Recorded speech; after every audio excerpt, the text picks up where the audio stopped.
Please subscribe and press the bell icon to get latest updates of নির্ঝরের স্বপ্ন। আপনারা শুনছেন কাহানি।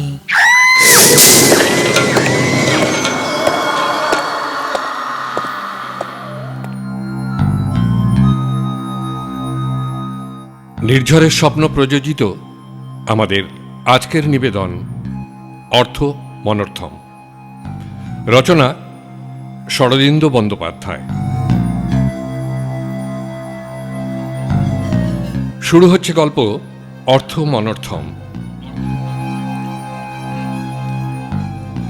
স্নানাহারের জন্য উঠি উঠি করিতেছিলাম। বেলা 10:30 বাজিয়া গিয়াছিল। এমন সময় পাশের ঘরে টেলিফোনের ঘণ্টি বাজিয়া উঠিল। ব্যোমকেশ উঠিয়া গিয়া ফোন ধরিল। শুনিতে পাইলাম সে বলিতেছে, হ্যালো, কে আপনি? ও বিধুবাবু, আচ্ছা আচ্ছা, নমস্কার নমস্কার। কি খবর? বলেন কি? আমায় যেতে হবে?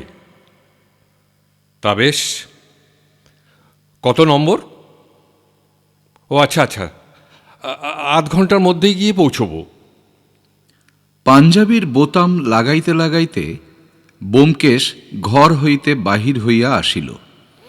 বলিল, চলো হে, একটু ঘুরে আসা যাক। একটা খুন হয়ে গেছে। হ্যাঁ?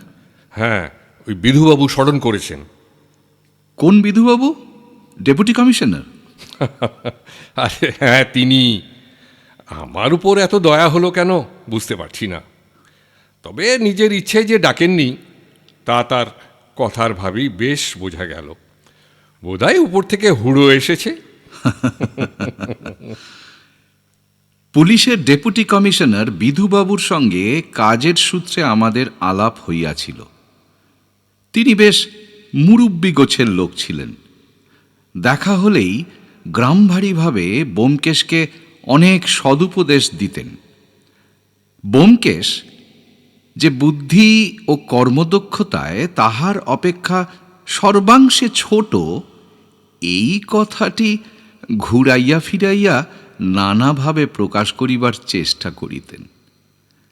ব্যোমকেশ অত্যন্ত বিনীতভাবে তাহার লেকচার শুনিত ও মনে মনে হাসিত। বিধুবাবু নিজের গুণ গরিমার বর্ণনা করিতে করিতে অনেক সময় পুলিশের অনেক গূঢ় খবর প্রকাশ করিয়া ফেলিতেন। তাড়াতাড়ি কিছু জলযোগ করিয়া লইয়া আমরা দুজনে বাহির হইলাম। বাসে যথাস্থানে পৌঁছিতে ওই মিনিট 20 সময় লাগিল। স্থানটা শহরের উত্তরাংশে, ভদ্র বাঙালি পল্লীর কেন্দ্রস্থল। নম্বর খুঁজিতে খুঁজিতে চোখে পড়িল একটি বাড়ির দরজায় 2 জন লালপাগড়ি দাঁড়াইয়া সতর্কভাবে গোফে চারা দিতেছে। বুঝিলাম এই বাড়িটাই ঘটনাস্থল। ব্যোমকেশের নাম শুনিয়া কনস্টেবলদ্বয় পথ ছাড়িয়া দিল। আমরা প্রবেশ করিলাম। বাহির হইতে দেখিলে দোতলা বাড়িটা ছোট বলিয়া মনে হয়, কিন্তু ভিতরে বেশ সুপ্রসর, অবস্থাপন্ন লোকের বাড়ি বলিয়া মনে হয়। বাড়িতে প্রবেশ করিয়াই সম্মুখের খোলা দালানে বড় বড় টবে বাহারে তালগাছ সাজানো রহিয়াছে চোখে পড়িল। একটা প্রকাণ্ড কাচের পাত্রে লাল মাছ খেলা করিতেছে। দালানের 3 ধারে বারান্দাযুক্ত কয়েকটি ঘর। প্রবেশদ্বারের সম্মুখে দালানের অপর প্রান্তে উপরে উঠিবার দুমুখ সিঁড়ি। ডান ধারে একটা ঘরে অনেক লোক গিজগিজ করিতেছে। ইহা দেখিয়া আমরা সেই দিকেই গেলাম। দেখিলাম ঘরের মধ্যস্থলে টেবিলের সম্মুখে স্থূলকায় পক্কগুম্ফ বিধুবাবু ভ্রুকুঞ্চিত করিয়া বসিয়া আছেন। বাড়ির চাকরের এজেহার হইয়া গিয়াছে, বামুনের এজেহার হইতেছে। লোকটা কাঁদো কাঁদো মুখে জোর হস্তে দাঁড়াইয়া বিধুবাবুর কড়া কড়া প্রশ্নের জবাব দিতেছে ও ধমক খাইয়া চমকিয়া চমকিয়া উঠিতেছে। কয়েকজন নিম্নতন পুলিশ কর্মচারী চারিদিকে ঘিরিয়া দাঁড়াইয়া আছে। আমাদের দেখিয়া বিধুবাবুর মুখ আরো অপ্রসন্ন হইয়া উঠিল। তিনি বলিলেন, আপনারা এসেছেন, বসুন। বিশেষ কিছু নয়, একটা খুন হয়েছে, সামান্য ব্যাপার। কে আসামি তাও পরিষ্কার বোঝা যাচ্ছে, ওয়ারেন্টও ইস্যু করে দিয়েছি। কিন্তু কর্তার হুকুম হলো আপনাকে ডাকতে, তাই কর্তার ইচ্ছেই কর্ম। আপনিও দেখুন, যদিও দেখবার কিছুই নেই। আপনি স্বয়ং যে কাছে রয়েছেন তাতে আমার থাকা না থাকা সমান। যা হোক, কমিশনার সাহেব যখন হুকুম দিয়েছেন তখন আপনার সহকারী হিসেবে আমি না হয় থাকব। কিন্তু ব্যাপারটা কি বলুন তো, কে খুন হয়েছে? কৈতববাদের অপার মহিমা। দেবতা একটু প্রসন্ন হইলেন, বলিলেন, এবারের কর্তা করালিবাবু গত রাত্রে ঘুমন্ত অবস্থায় খুন হয়েছে। আচ্ছা, মৃত্যুর ধরনটা একটু নতুন গোছের, তাই সাহেব একেবারে ঘাবড়ে গেছেন। কিন্তু আসলে ব্যাপার খুব সহজ।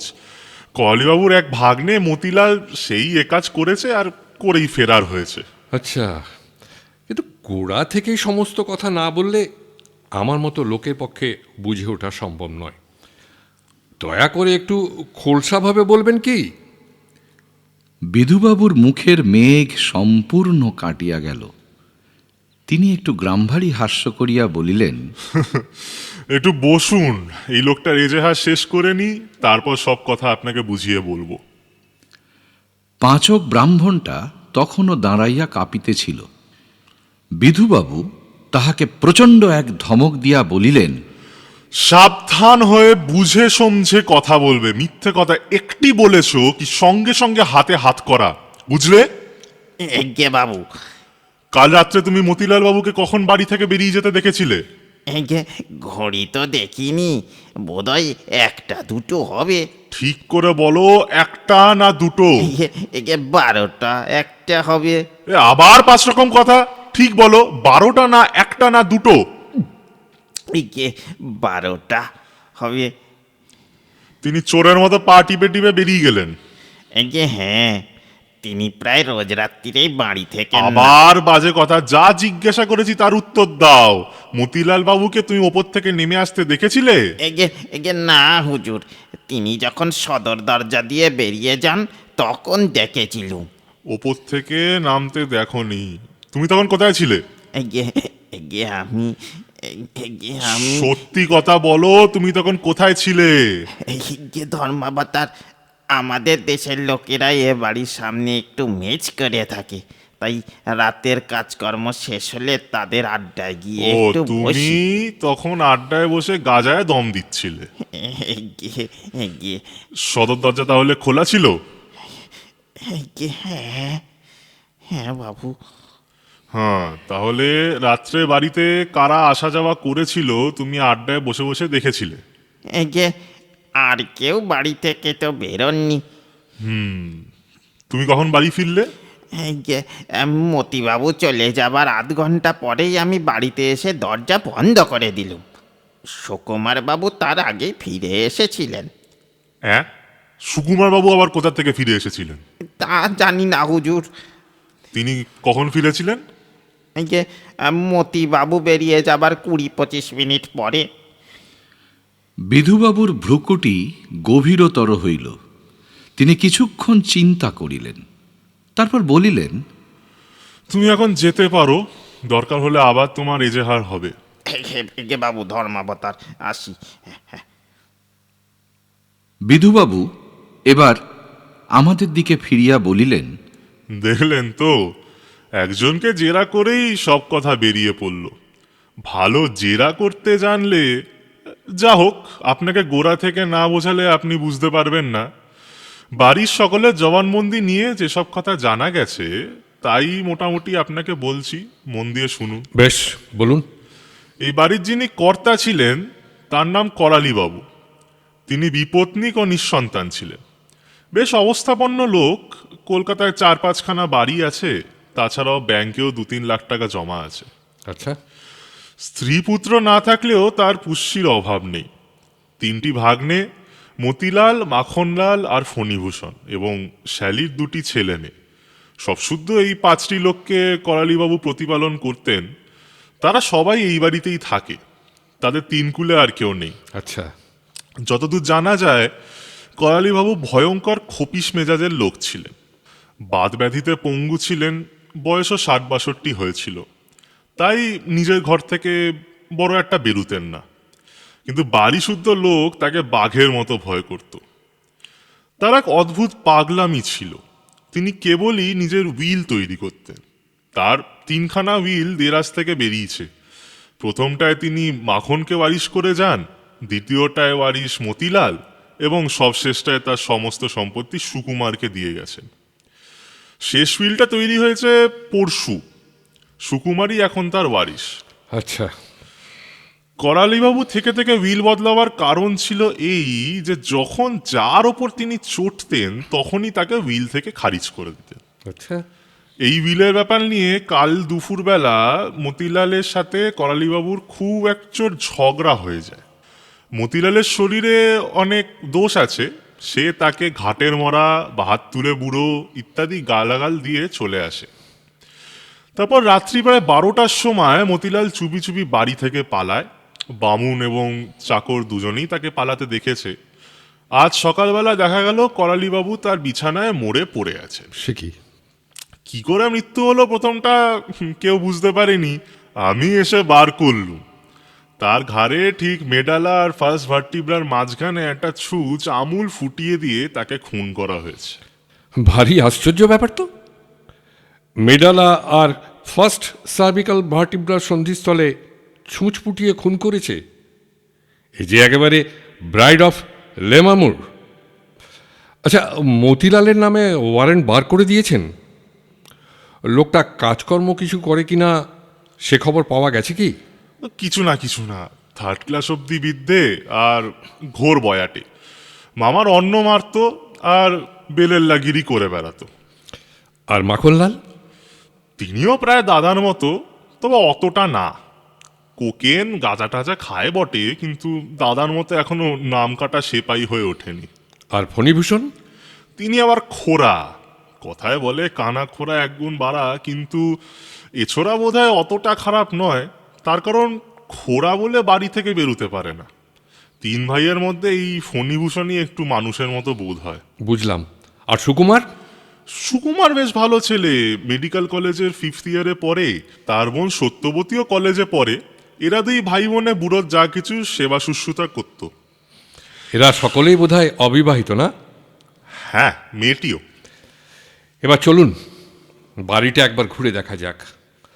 মৃতদেহ বোধহয় এখনো স্থানান্তরিত হয়নি। না। একটু অপ্রসন্নভাবেই বিধুবাবু উঠিয়া অগ্রবর্তী হইয়া চলিলেন। আমরা তাহার অনুসরণ করিলাম। উপরে উঠিবার সিঁড়ি বারান্দার 2 দিক হইতে উঠিয়া মাঝে চওড়া হইয়া দ্বিতলে পৌঁছিয়াছে।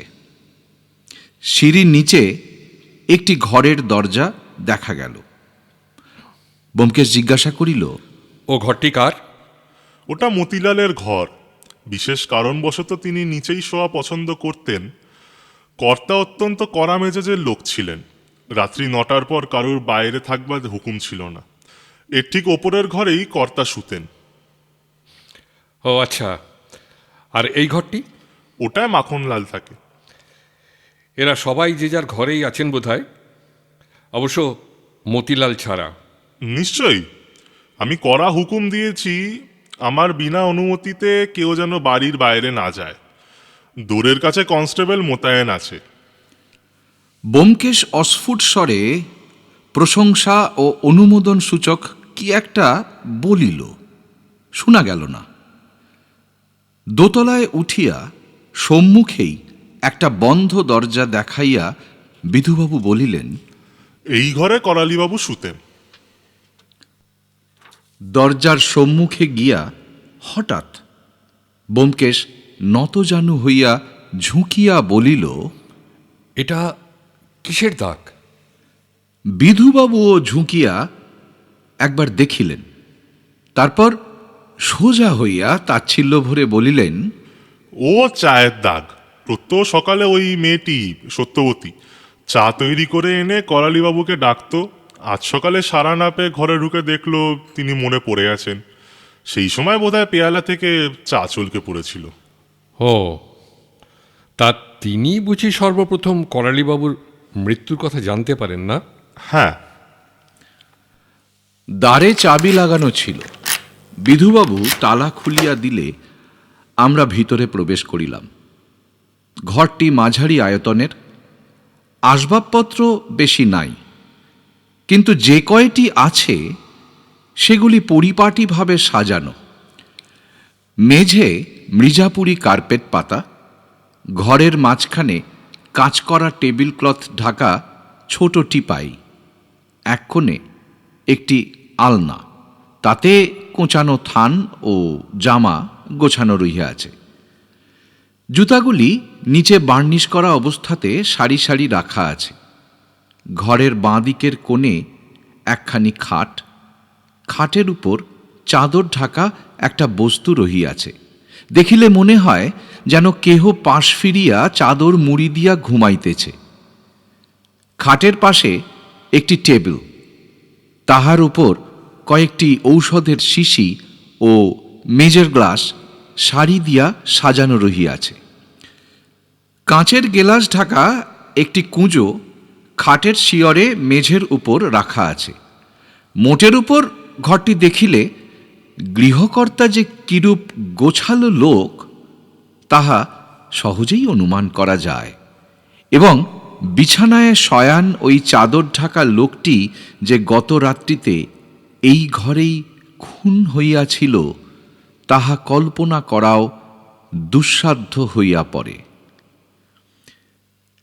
টিপাইয়ের উপর এক পেয়ালা অনাস্বাদিত চা তখনও রাখা ছিল। ব্যোমকেশ প্রথমে সেই পেয়ালাটাই অনেকক্ষণ ধরে নিরীক্ষণ করিল। শেষে মৃদু স্বরে কতকটা নিজ মনেই বলিল, পেয়ালার অর্ধেক চা চলকে পিরিচে পড়েছে, পেয়ালার অর্ধেক খালি, কিন্তু পিরিচটা ভরা। কেন?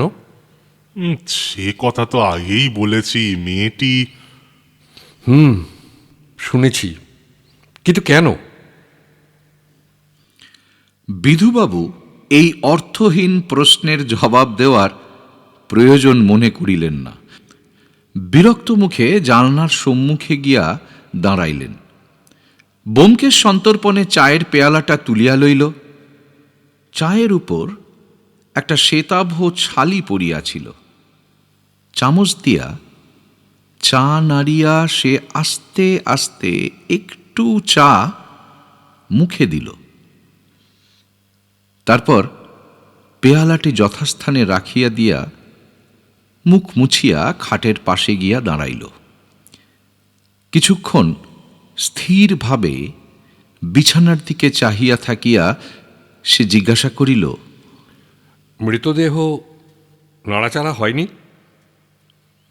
ঠিক যেমন ছিল তেমনি আছে? হ্যাঁ, কেবল চাদরটা মাথা পর্যন্ত ঢাকা দেওয়া হয়েছে আর ছুঁচটা বার করে নিয়েছি। ব্যোমকেশ ধীরে ধীরে চাদরটি তুলিয়া লইল। শুষ্ক শীর্ণ লোকটি যেন দেওয়ালের দিকে পাশ ফিরিয়া ঘুমাইতেছে। মাথার চুল সব পাকিয়া যায় নাই, কপালের চামড়া কুঁচকাইয়া কয়েকটা গভীর রেখা পড়িয়াছে। মুখে মৃত্যু যন্ত্রণার কোনো চিহ্ন নাই। ব্যোমকেশ লাশ না সরাইয়া পুঙ্খানুপুঙ্খ রূপে পরীক্ষা করিল। ঘাড়ের চুল সরাইয়া দেখিল, নাকের কাছে ঝুঁকিয়া অনেকক্ষণ কি নিরীক্ষণ করিল। তারপর বিধুবাবুকে ডাকিয়া বলিল, বিধুবাবু, আপনি নিশ্চয়ই খুব ভালো করেই লাশ পরীক্ষা করেছেন। তবে দুটো বিষয়ে আপনার দৃষ্টি আকর্ষণ করছি। ঘাড়ে 3 বার ছুঁচ ফোটানোর দাগ আছে। বিধুবাবু পূর্বে তাহা লক্ষ্য করেন নাই, এখন তাহা দেখিয়া বলিলেন, হ্যাঁ, কিন্তু ও বিশেষ কিছু নয়।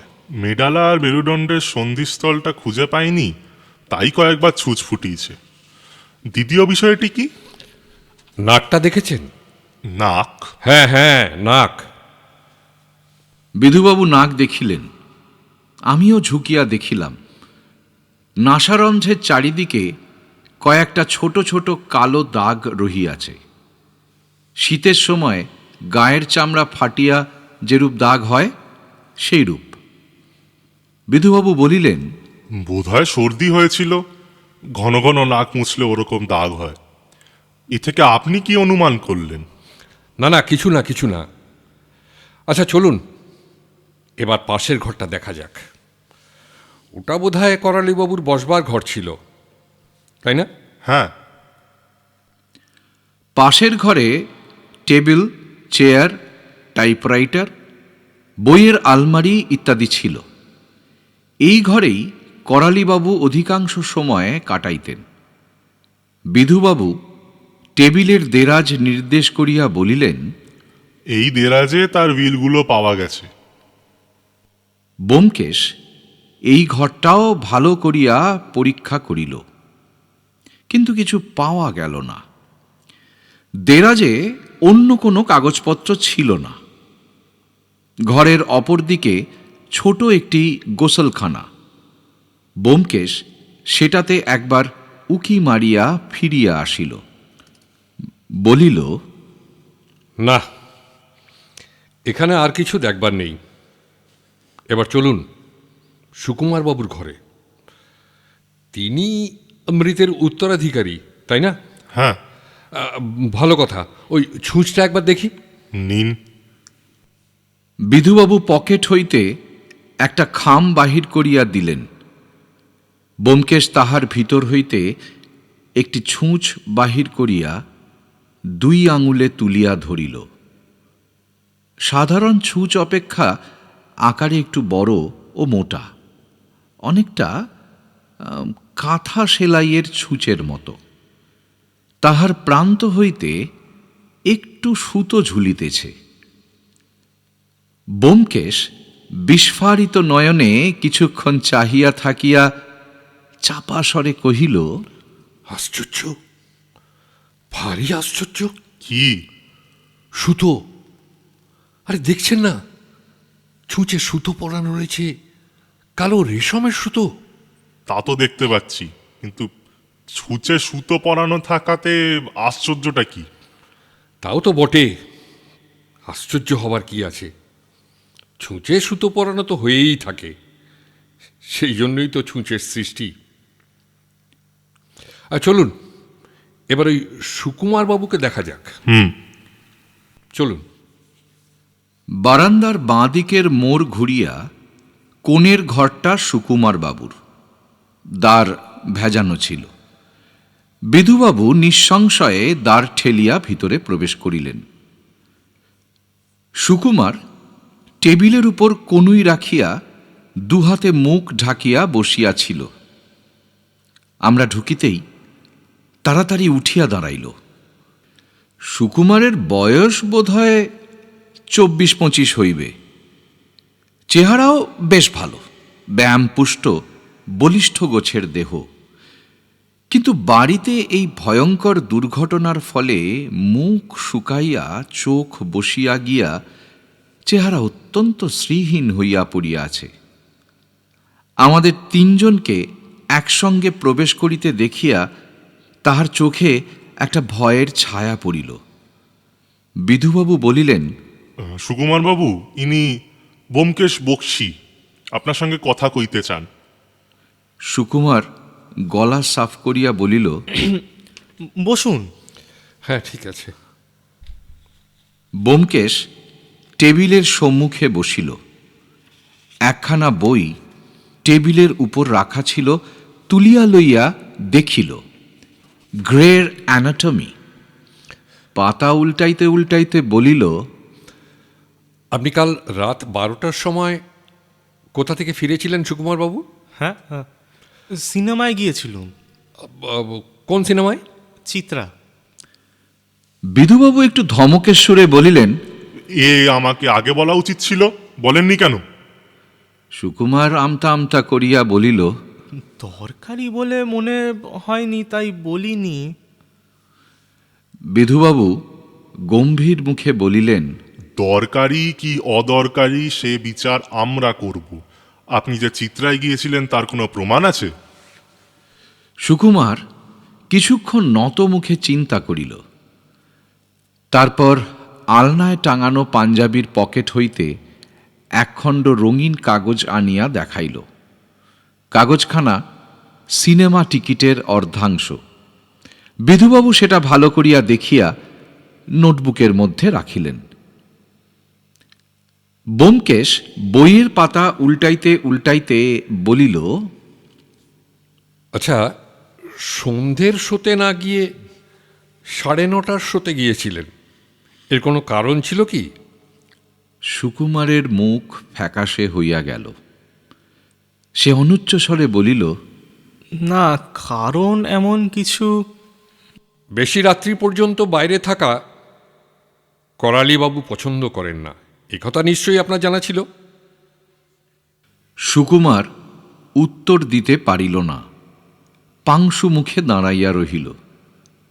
হঠাৎ তাহার মুখের দিকে পূর্ণ দৃষ্টিতে চাহিয়া ব্যোমকেশ জিজ্ঞাসা করিল, করালিবাবুর সঙ্গে আপনার শেষ দেখা কখন হয়েছিল?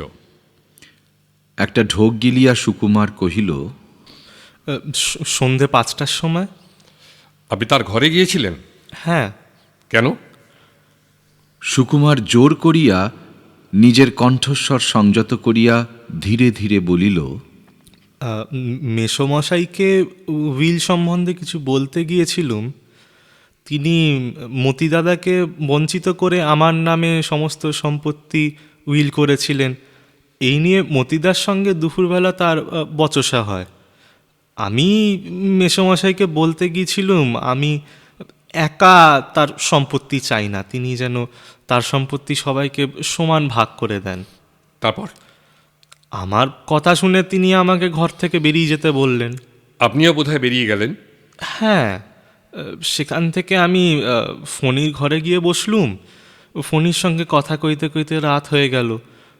মনটা খারাপ হয়ে গেছিল, তাই ভাবলুম বায়োস্কোপ দেখে আসি। ফণিও যেতে বললে, তাই রাত্রে চুপি চুপি গিয়েছিলুম। ভেবেছিলুম মেসোমশাই জানতে পারবেন না। সুকুমারের কৈফিয়ত শুনিয়া বিধুবাবু সম্পূর্ণ সন্তুষ্ট হইয়াছেন তাহা বেশ বুঝা গেল। ব্যোমকেশের মুখ কিন্তু নির্বিকার হইয়া রহিল। বিধুবাবু বেশ একটু কঠিন স্বরে বলিলেন, আপনার মনের কথা কি বলুন তো ব্যোমকেশ বাবু? আপনি কি সুকুমার বাবুকে খুনি বলে সন্দেহ করেন? আরে না না না, সে কি কথা। চলুন এবার তার ওই ভগিনীর ঘরটা। চলুন, কিন্তু অযথা একটি মেয়েকে উত্ত্যক্ত করবার কোনো দরকার ছিল না। সে কিছু জানে না। তাকে যা জিজ্ঞাসা করবার আমি জিজ্ঞাসা করেই নিয়েছি। সে তো নিশ্চয়ই, তবুও একবার। বারান্দা যেখানে মোড় ফিরিয়াছে সেই কোণের উপর মেয়েটির ঘর। বিধুবাবু গিয়া দরজায় টোকা মারিলেন। 8 মিনিট পরে একটি 17-18 বছরের মেয়ে দরজা খুলিয়া আমাদের দেখিয়া কবাটের পাশে সরিয়া দাঁড়াইল। আমরা সংকুচিত পদে ঘরে প্রবেশ করিলাম। সুকুমারও আমাদের পিছনে পিছনে আসিয়াছিল। সে গিয়া ক্লান্তভাবে বিছানায় বসিয়া পড়িল। ঘরে ঢুকিবার সময় মেয়েটিকে একবার দেখিয়া লইয়াছিলাম। তাহার গায়ের রং ময়লা, লম্বা রোগা গোছের চেহারা, কাঁদিয়া কাঁদিয়া চোখ দুটি লাল হইয়া উঠিয়াছে, মুখও ঈষৎ ফুলিয়াছে। সুতরাং সে সুশ্রী কি কুশ্রী তাহা বুঝিবার উপায় নাই। মাথার চুল রুক্ষ। এই শোকে অবসন্ন মেয়েটিকে জেরা করার নিষ্ঠুরতার জন্য মনে মনে ব্যোমকেশের উপর রাগ হইতেছিল, কিন্তু তাহার কুণ্ঠার আড়ালে যে একটা দৃঢ় সংকল্পিত উদ্দেশ্য রহিয়াছে তাহাও বুঝিতে পারিতেছিলাম। ব্যোমকেশ মেয়েটিকে একটি নমস্কার করিয়া বিনীতভাবে বলিল, আপনাকে একটু কষ্ট দেব, কিছু মনে করবেন না। এরকম একটা ভয়ানক দুর্ঘটনা যখন বাড়িতে ঘটে যায় তখন বোঝার উপর শাকের আটির মতো পুলিশের ছোটোখাটো উৎপাতও সহ্য করতে হয়। পুলিশের নামে বদনাম দেবেন না, আপনি পুলিশ নন। বেশি নয়, দু একটা সাধারণ প্রশ্ন আপনাকে করব। বসুন না, বসুন। এই বলিয়া ব্যোমকেশ ঘরের একটিমাত্র চেয়ার নির্দেশ করিল। মেয়েটি বিদ্বেষপূর্ণ দৃষ্টিতে একবার ব্যোমকেশের দিকে তাকাইল, তারপর চাপা ভাঙা গলায় বলিল, আপনি কি জানতে চান বলুন, আমি দাঁড়িয়েই জবাব দিচ্ছি। ও, বসবেন না? আচ্ছা, আমি তাহলে বসি। চেয়ারে বসিয়া ব্যোমকেশ একবার ঘরের চারিদিকে চাহিয়া দেখিল। এ ঘরটিও সুকুমারের ঘরের মতো অত্যন্ত সাদাসিধা। আসবাবের বাহুল্য নাই, খাট, টেবিল, চেয়ার, বইয়ের আলমারি, বাড়তির মধ্যে একটা দেরাজযুক্ত ড্রেসিং টেবিল। কড়িকাঠের দিকে অন্যমনস্কভাবে তাকাইয়া ব্যোমকেশ জিজ্ঞাসা করিল, আপনি রোজ সকালে চা নিয়ে ওই করালিবাবুকে ডাকতেন? মেয়েটি নীরবে ঘাড় নাড়িল।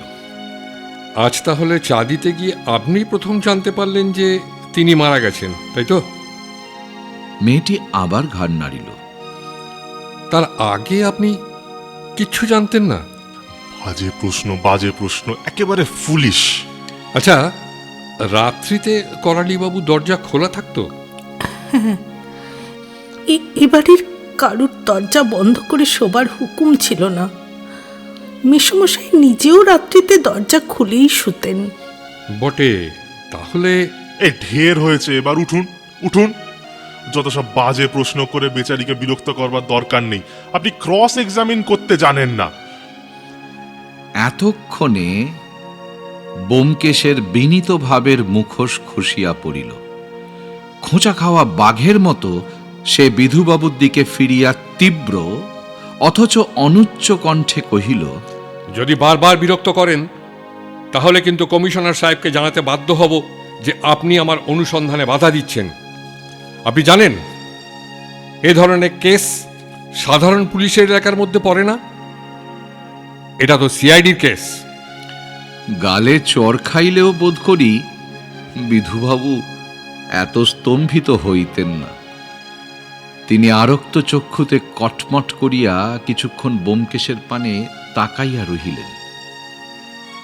তারপর একটা অর্ধোচ্চারিত কথা গিলিয়া গটগট করিয়া ঘর হইতে বাহির হইয়া গেলেন। আচ্ছা, আপনি করালিবাবুর মৃত্যুর কথা জানতেন না? ভেবে দেখুন। হ্যাঁ, ভেবে দেখেছি, জানতুম না।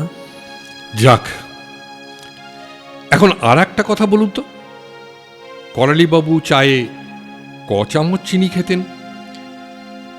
মেয়েটি এবার অবাক হইয়া চাহিয়া রহিল, শেষে বলিল, চিনি?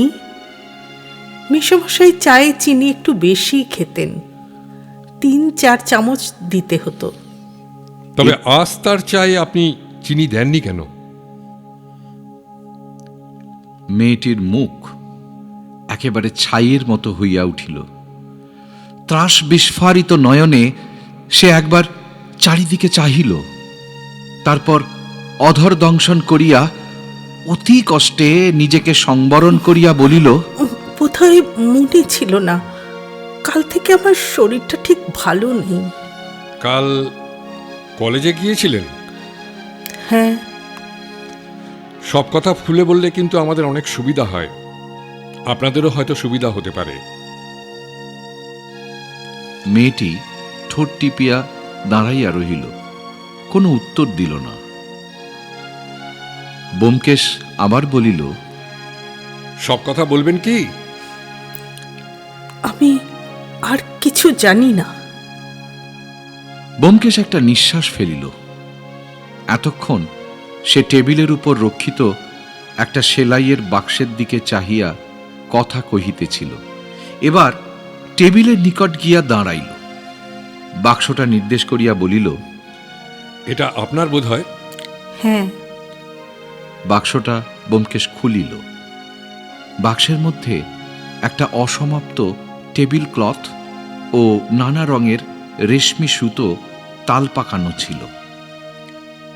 সুতোর তালটা তুলিয়া লইয়া ব্যোমকেশ নিজ মনেই বলিতে লাগিল, লাল, বেগুনি, নীল, কালো। কালো। সুতা রাখিয়া দিয়া বাক্সের মধ্যে কি খুঁজিল, পাট করা টেবিল ক্লথটা খুলিয়া দেখিল। তারপর মেয়েটির দিকে ফিরিয়া বলিল, ছুঁচ, ছুঁচ কই? মেয়েটি একেবারে কাঠ হইয়া গিয়াছিল। তাহার মুখ দিয়া কেবল বাহির হইল, ছুঁচ। হ্যাঁ হ্যাঁ, ছুঁচ। ছুঁচ দিয়েই তো সেলাই করেন নিশ্চয়ই। সেই ছুঁচ কোথায়? মেয়েটি কি বলিতে গেল, কিন্তু কিছু বলিতে পারিল না। হঠাৎ ফিরিয়া দাদা, দাদা বলিয়া ছুটিয়া সুকুমার যেখানে বসিয়াছিল সেইখানে তাহার কোলের উপর মাথা রাখিয়া কাঁদিয়া উঠিল। চাপা কান্নার আবেগে তাহার সমস্ত দেহ কাঁপিয়া উঠিতে লাগিল। সুকুমার বিহ্বলের মতো তাহার মুখটা তুলিবার চেষ্টা করিয়া কহিল, সত্য? সত্য? সত্যবতী মুখ তুলিল না, কাঁদিতে লাগিল। ব্যোমকেশ তাহাদের নিকটে গিয়া খুবই নরম সুরে বলিল, ভালো করলেন না, আমাকে বললে পারতেন। আমি পুলিশ নই, শুনেছেন তো। বললে হয়তো আপনাদেরই সুবিধা হতো। চলো অজিত। চলো। ঘর হইতে বাহিরে আসিয়া ব্যোমকেশ সন্তর্পণে দ্বার ভেজাইয়া দিল। কিছুক্ষণ ভ্রু কুঞ্চিত করিয়া দাঁড়াইয়া থাকিয়া হঠাৎ মুখ তুলিয়া বলিল, এবার ফণিবাবু। চলো, বোধহয় অধিকার ওই ঘরটা তার। চলো। করালিবাবুর ঘর পার হইয়া বারান্দার অপর প্রান্তের মোড় ঘুরিয়া পাশেই একটা দরজা পড়ে। ব্যোমকেশ তাহাতে টোকা মারিল। একটি 20-22 বছর বয়সের ছোকরা দরজা খুলিয়া দিল। ব্যোমকেশ জিজ্ঞাসা করিল, আপনি ফণিবাবু? হ্যাঁ, আসুন। ফণির চেহারা দেখিয়াই মনে হয় তাহার শরীরে কোথাও একটা অসঙ্গতি আছে, কিন্তু সহসা ধরা যায় না। তাহার দেহ বেশ পুষ্ট, কিন্তু মুখখানা হাড় বাহির করা। বহুদিনের নিরুদ্ধ বেদনা যেন অল্প বয়সেই তাহার মুখখানাকে রেখা চিহ্নিত করিয়া দিয়াছে। আমরা ঘরে প্রবেশ করিতেই সে আগে আগে গিয়া একটা চেয়ার নির্দেশ করিয়া বলিল, বসুন। তখন তাহার হাঁটার ভঙ্গি দেখিয়া বুঝিলাম শারীরিক অসঙ্গতিটা কোনখানে। তাহার বাঁ পাটা অস্বাভাবিক সরু, চলতি কথায় যাকে বলে ছিনে পড়া, তাই। ফলে হাঁটিবার সময় সে বেশ একটু খোঁড়াইয়া চলে। আমি বিছানার একপাশে বসিলাম, ফণি আমার পাশে বসিল। ব্যোমকেশ প্রথমটা যেন কি বলিবে ভাবিয়া খুঁজিয়া পাইল না।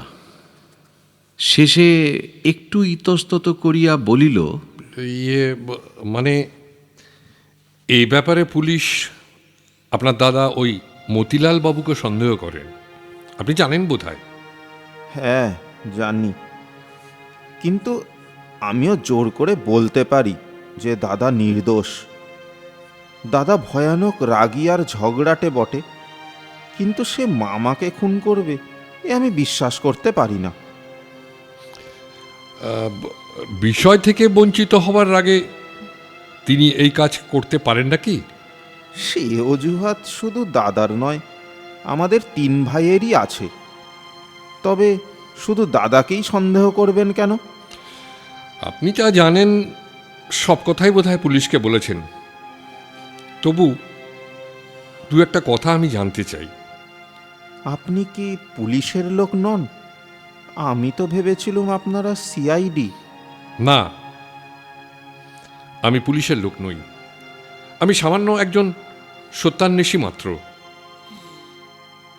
ব্যোমকেশ বাবু, আপনি সত্যান্বেষী ব্যোমকেশ বক্সী? আচ্ছা, এখন বলুন তো, করালিবাবুর সঙ্গে বাড়ির আর সকলের সম্বন্ধটা কীরকম ছিল? অর্থাৎ তিনি কাকে বেশি ভালোবাসতেন, কাকে অপছন্দ করতেন, এইসব আর কি। ফণি কিছুক্ষণ গালে হাত দিয়া চুপ করিয়া রহিল। তারপর একটু ম্লান হাসিয়া বলিল, দেখুন, আমি খোঁড়া মানুষ, ভগবান আমাকে মেরেছেন, তাই আমি ছেলেবেলা থেকেই কারুর সাথে ভালো করে মিশতে পারি না। আচ্ছা, এই ঘর আর এই বইগুলোই আমার জীবনের সঙ্গী। মামা যে আমাদের 5 জনের মধ্যে কাকে বেশি ভালোবাসতেন তা নির্ভুলভাবে বলা আমার পক্ষে সম্ভব নয়। তাই? তিনি বড় তিরিক্ষি মেজাজের লোক ছিলেন তো, তার মনের ভাব মুখের কথায় প্রকাশ পেত না। তবে আঁচে আন্দাজে যতদূর বোঝা যায় সত্যবতীকেই মনে মনে ভালোবাসতেন। আর আপনাকে? আমাকে? আমি খোঁড়া, অকর্মণ্য বলে হয়তো ভিতরে ভিতরে একটু দয়া করতেন, কিন্তু তার বেশি কিছু। আমি মৃতের অমর্যাদা করছি না। বিশেষত তিনি আমাদের অন্নদাতা। তিনি আশ্রয় না দিলে আমি না খেতে পেয়ে মরে যেতুম। কিন্তু মামার শরীরে প্রকৃত ভালোবাসা বোধহয় ছিল না। তিনি সুকুমার বাবুকে সব সম্পত্তি দিয়ে গেছেন, জানেন বোধহয়? শুনেছি, সুকুমারদা সব দিক থেকেই যোগ্য লোক, কিন্তু ও থেকে মামার মনের ভাব কিছু বোঝা যায় না। তিনি আশ্চর্য খেয়ালি লোক ছিলেন তো, যখনই কারোর ওপর রাগ হতো তখনই টপাটপ টাইপ করে উইল বদলে ফেলতেন। বোধহয় এ বাড়িতে এমন কেউ নেই যার নামে একবার মামা উইল তৈরি না করেছেন। শেষ উইল যখন সুকুমার বাবুর নামে, তখন তিনিই সম্পত্তি পাবেন। আইনে কি তাই বলে? আমি ঠিক জানি না। হ্যাঁ হ্যাঁ, আইন তাই বলে। এই অবস্থায় আপনি কি করবেন? কিছু ঠিক করেছেন কি? ফণি চুলের মধ্যে একবার আঙুল চালাইয়া জানালার বাহিরে তাকাইয়া বলিল, কি করব, কোথায় যাব, কিছুই জানি না। লেখাপড়া শিখিনি, উপার্জন করার যোগ্যতা নেই। সুকুমারদা যদি আশ্রয় দেয় তবে তাঁর আশ্রয়েই থাকব, না হয় রাস্তায় গিয়ে দাঁড়াতে হবে। তাহার চোখের কোলে জল আসিয়া পড়িয়াছে দেখিয়া আমি তাড়াতাড়ি অন্যদিকে মুখ ফিরাইয়া লইলাম। ব্যোমকেশ অন্যমনস্কভাবে বলিল, সুকুমার বাবু কাল রাত্রি 12টার সময় বাড়ি ফিরেছেন। রাত্রি 12টা? ও হ্যাঁ হ্যাঁ, তিনি বায়োস্কোপে গিয়েছিলেন। করালিবাবুকে কটার সময় খুন করা হয়েছে আপনি আন্দাজ করতে পারেন? না মানে কোনো রকম শব্দ টব্দ শুনেছিলেন কি? না, কিছু না, হয়তো শেষ রাত্রের দিকে। তিনি রাত্রি 12টায় খুন হয়েছেন। উহ, 2:30 বেজে গেছে। আর না, চলো হে অজিত, বেশ খিদে পেয়েছে। আপনাদেরও তো এখনো খাওয়া দাওয়া কিছুই হয়নি বোধহয়। চলি, নমস্কার। হ্যাঁ, নমস্কার। এমন সময় নিচে একটা গন্ডগোল শোনা গেল। পরক্ষণেই আমাদের ঘরের দরজা সজোরে ঠেলিয়া একজন লোক উত্তেজিতভাবে বলিতে বলিতে ঢুকিল। হনি হনি, দাদাকে অ্যারেস্ট করে এনেছে। হ্যাঁ, আমাদের দেখিয়াই সে থামিয়া গেল। ব্যোমকেশ বলিল, আপনি আপনি মাখনবাবু? আমি আমি কিছু জানি না, আমি কিছু জানি না। এই বলিতে বলিতে সবেগে ঘর ছাড়িয়া পলায়ন করিল মাখন। নিচে নামিয়া দেখিলাম বসিবার ঘরে হুলুস্থুল কাণ্ড। বিধুবাবু ঘরে নাই, থানার ইন্সপেক্টর তাহার স্থান অধিকার করিয়াছেন।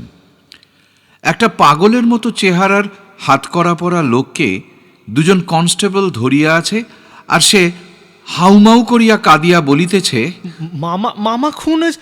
দোহাই মশাই, আমি কিছু জানি না। যে দিব্যি গালতে বলছেন গালছি। আমি মাতাল দাতা লোক, ডালিমের বাড়িতে রাত কাটিয়েছি, ডালিম সাক্ষী আছে। আসুন ব্যোমকেশ বাবু, ইনি মতিলাল, এই বিধুবাবুর আসামি। যদি কিছু জিজ্ঞাসা করতে চান করতে পারেন। একে কোথায় গ্রেপ্তার করা হলো? ওই হাড় কাটা গলির এক স্ত্রীলোকের বাড়িতে। ডালিমের বাড়িতে ঘুমোচ্ছিলুম। কোন শালা মিথ্যে কথা বলেছে? আপনি তো ভোর না হতেই বাড়ি ফিরে আসেন, তা আজ ফেরেননি কেন? কেন কেন? আমি মদ খেয়েছিলুম, 2 বোতল বিস্কিট এনেছিলুম, ঘুম ভাঙেনি। নিয়ে যাও, একে হাজতে রাখো। আচ্ছা, বিধুবাবু কোথায়? তিনি মিনিট 15 হলো বাড়ি গেছেন, আবার 4টের সময় আসবেন। আচ্ছা, তাহলে আমরা উঠি, কাল সকালে কিন্তু আবার আসবো। আর হ্যাঁ, ভালো কথা, বাড়ির ঘরগুলো সব খানাতল্লাশ হয়েছে? করালিবাবু আর মতিলালের ঘর খানাতল্লাশ হয়েছে, অন্য ঘরগুলো খানাতল্লাশ করা বিধুবাবু দরকার মনে করেননি। মতিলালের ঘর থেকে কিছু পাওয়া গেছে? কিছু না। উইলগুলো দেখা হলো না? সেগুলো বোধহয় বিধুবাবু সিল করে গেছেন। থাক, কাল দেখলেই হবে। আচ্ছা চললুম, ইতিমধ্যে নতুন কিছু যদি জানতে পারেন অবশ্যই খবর দেবেন কিন্তু। নিশ্চয় নিশ্চয়। বাসায় ফিরিলাম। রাত্রে করালিবাবুর বাড়ির একটা নকশা তৈয়ার করিয়া ব্যোমকেশ আমাকে দেখাইল। বলিল, করালিবাবুর ঘরের নিচে মতিলালের ঘর, মাখনের ঘর তার পাশে, ফণির ঘরের নিচে বৈঠকখানা ঘর, অর্থাৎ যেখানে পুলিশ আড্ডা গেড়েছে, সত্যবতীর ঘরের নিচে রান্নাঘর, আর সুকুমারের ঘরের নিচে চাকর বাবুনসই। এই প্ল্যান দিয়ে কি করবে? না না, কিছু না কিছু না। এই বলিয়া ব্যোমকেশ নকশাটা মনোনিবেশ সহকারে দেখিতে লাগিল। আমি আবার বললাম, তোমার কিরকম মনে হচ্ছে? মতিলাল বোধহয় খুন করেনি, না? না, সে বিষয়ে তুমি নিশ্চিন্ত থাকতে পারো। তবে কে? সেইটি বলাই শক্ত। মতিলালকে বাদ দিলে 4 জন বাকি থেকে যায়, ফণি, মাখন, সুকুমার আর সত্যবতী। এদের মধ্যে যে কেউ খুন করতে পারে, সকলের স্বার্থ প্রায় সমান। সত্যবতীও নয় কেন? কিন্তু মানে মেয়ে মানুষ হয়ে। মেয়ে মানুষ যাকে ভালোবাসে তার জন্য করতে পারে না এমন কোনো কাজ নেই। কিন্তু তার স্বার্থ কি? করালিবাবুর শেষ উইলে তার ভাই তো সব পেয়েছে। আরে বুঝলে না, যে লোক ঘন্টায় ঘন্টায় মত বদলায় তাকে খুন করলে তার মত বদলাবার কোনো অবকাশ থাকে না। স্তম্ভিত হইয়া গেলাম। এদিক হইতে কথাটা ভাবিয়া দেখি নাই তো। বলিলাম, তবে কি তোমার মনে হয় মানে সত্যবতী? আমি তো তা বলিনি। সুকুমার হতে পারে, সম্পূর্ণ বাইরের লোকও হতে পারে, কিন্তু সত্যবতী মেয়েটি কিন্তু সাধারণ মেয়ে নয়। খানিকক্ষণ চুপ করিয়া ভাবিতে লাগিলাম। গত কয়েক ঘন্টার মধ্যে এত প্রকার খাপছাড়া ও পরস্পর বিরোধী মাল মশলা আমাদের হস্তগত হইয়াছিল যে তাহার ভিতর হইতে সুসংলগ্ন একটা কিছু বাছিয়া বাহির করা প্রায় অসম্ভব হইয়া পড়িয়াছিল। ব্যাপারটা এতই জটিল যে ভাবিতে গেলে আরও জট পাকাইয়া যায়। শেষে জিজ্ঞাসা করিলাম, মৃতদেহ দেখে তুমি কি বুঝলে ব্যোমকেশ? এই বুঝলাম যে হত্যা করবার আগে হত্যাকারী করালি বাবুকে ক্লোরোফর্ম করেছিল। তাই? কি করে বুঝলে? তার ঘাড়ে হত্যাকারী 3 বার ছুঁচ ফুটিয়েছিল। ক্লোরোফর্ম না করলে তিনি জেগে উঠতেন। তার নাকে ছোট ছোট দাগ দেখেছিলে, মনে আছে? মনে আছে। সেগুলো কিন্তু ক্লোরোফর্মের চিহ্ন। আচ্ছা আচ্ছা, 3 বার ছুঁচ ফুটানোর মানে? প্রথম 2 বার মর্মস্থানটা খুঁজে পাইনি। সেটা তেমন জরুরি কথাও নয়। জরুরি কথা হচ্ছে এই যে ছুঁচটা বিধিয়ে রেখে গেল কেন? কাজ হয়ে গেলে বার করে নিয়ে চলে গেলেই তো আর কোনো প্রমাণ থাকতো না। না, মানে হয়তো তাড়াতাড়িতে ভুল হয়ে গিয়েছিল, কিন্তু আর একটা কথা, রাত 12টার সময় খুন হয়েছে তুমি বুঝলে কি করে? আরে ওটা আমার অনুমান। কিন্তু সত্যবতী যদি কখনো সত্যি কথা বলে, দেখবে আমার অনুমানটা কিন্তু ঠিক। ডাক্তারের রিপোর্ট থেকেও জানা যাবে। কিছুক্ষণ ঊর্ধ্বমুখে বসিয়া থাকিয়া ব্যোমকেশ বলিল, সুকুমারের টেবিলের উপর একখানা বই রাখা ছিল, গ্রে অ্যানাটমি। হ্যাঁ, দেখেছি। সারা বইয়ের মধ্যে কেবল একটা পাতায় কয়েকটা লাইন লাল পেন্সিল দিয়ে দাগ দেওয়া ছিল। সে কটা লাইনের অর্থ কি? অর্থ, মেডেলা এবং কশেরুর সন্ধিস্থলে যদি ছুঁচ বিধিয়ে দেওয়া যায় তাহলে তৎক্ষণাৎ মৃত্যু হবে। হ্যাঁ, বলো কি? তাহলে? কিন্তু আশ্চর্য, ওই লাল পেন্সিলটা সুকুমারের টেবিলে দেখলুম না। এই বলিয়া ব্যোমকেশ হঠাৎ উঠিয়া গভীর চিন্তাক্রান্ত মুখে ঘরময় পায়চারি করিতে লাগিল। আমার মনের মধ্যে অনেকগুলো প্রশ্ন গজগজ করিতেছিল, কিন্তু ব্যোমকেশের চিন্তাসূত্র ছিন্ন করিতে ভরসা হইল না। জানিতাম এই সময় প্রশ্ন করিলে সে খেঁকি হইয়া ওঠে। রাত্রে শয়ন করিয়া সে একটা প্রশ্ন করিল। তুমি তো একজন সাহিত্যিক। হ্যাঁ। বলো দেখি, থিম্বলের বাংলা কি? থিম্বল? ওই যা আঙুলে পরে দর্জিরা সেলাই করে? হ্যাঁ হ্যাঁ। অঙ্গুলিত্রাণ হতে পারে, কিংবা কিংবা ধরো সূচিবর্ম। এই না না, ওসব চালাকি চলবে না। খাঁটি বাংলা প্রতিশব্দ বলো। স্বীকার করিতে হইল বাংলা প্রতিশব্দ নাই, অন্তত আমার জানা নেই। জিজ্ঞাসা করিলাম, তুমি জানো? জানলে আর জিজ্ঞাসা করব কেন? ব্যোমকেশ আর কথা কহিল না। আমিও বাংলা ভাষার অশেষ দৈন্যের কথা চিন্তা করিতে করিতে কখন যেন ঘুমাইয়া পড়িলাম। পরদিন সকালে উঠিয়া দেখি ব্যোমকেশ বাহির হইয়া গিয়াছে। একটু রাগ হইল, কিন্তু বুঝিলাম আমাকে না লইয়া যাওয়ার কোনো মতলব আছে। হয়তো আমি গেলে অসুবিধা হইত। যখন ফিরিল তখন বেলা প্রায় 11টা।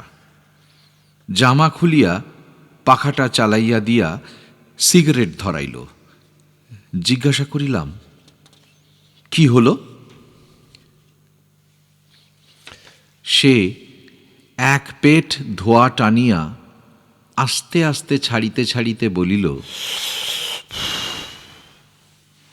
উইলগুলো দেখা গেল। আচ্ছা।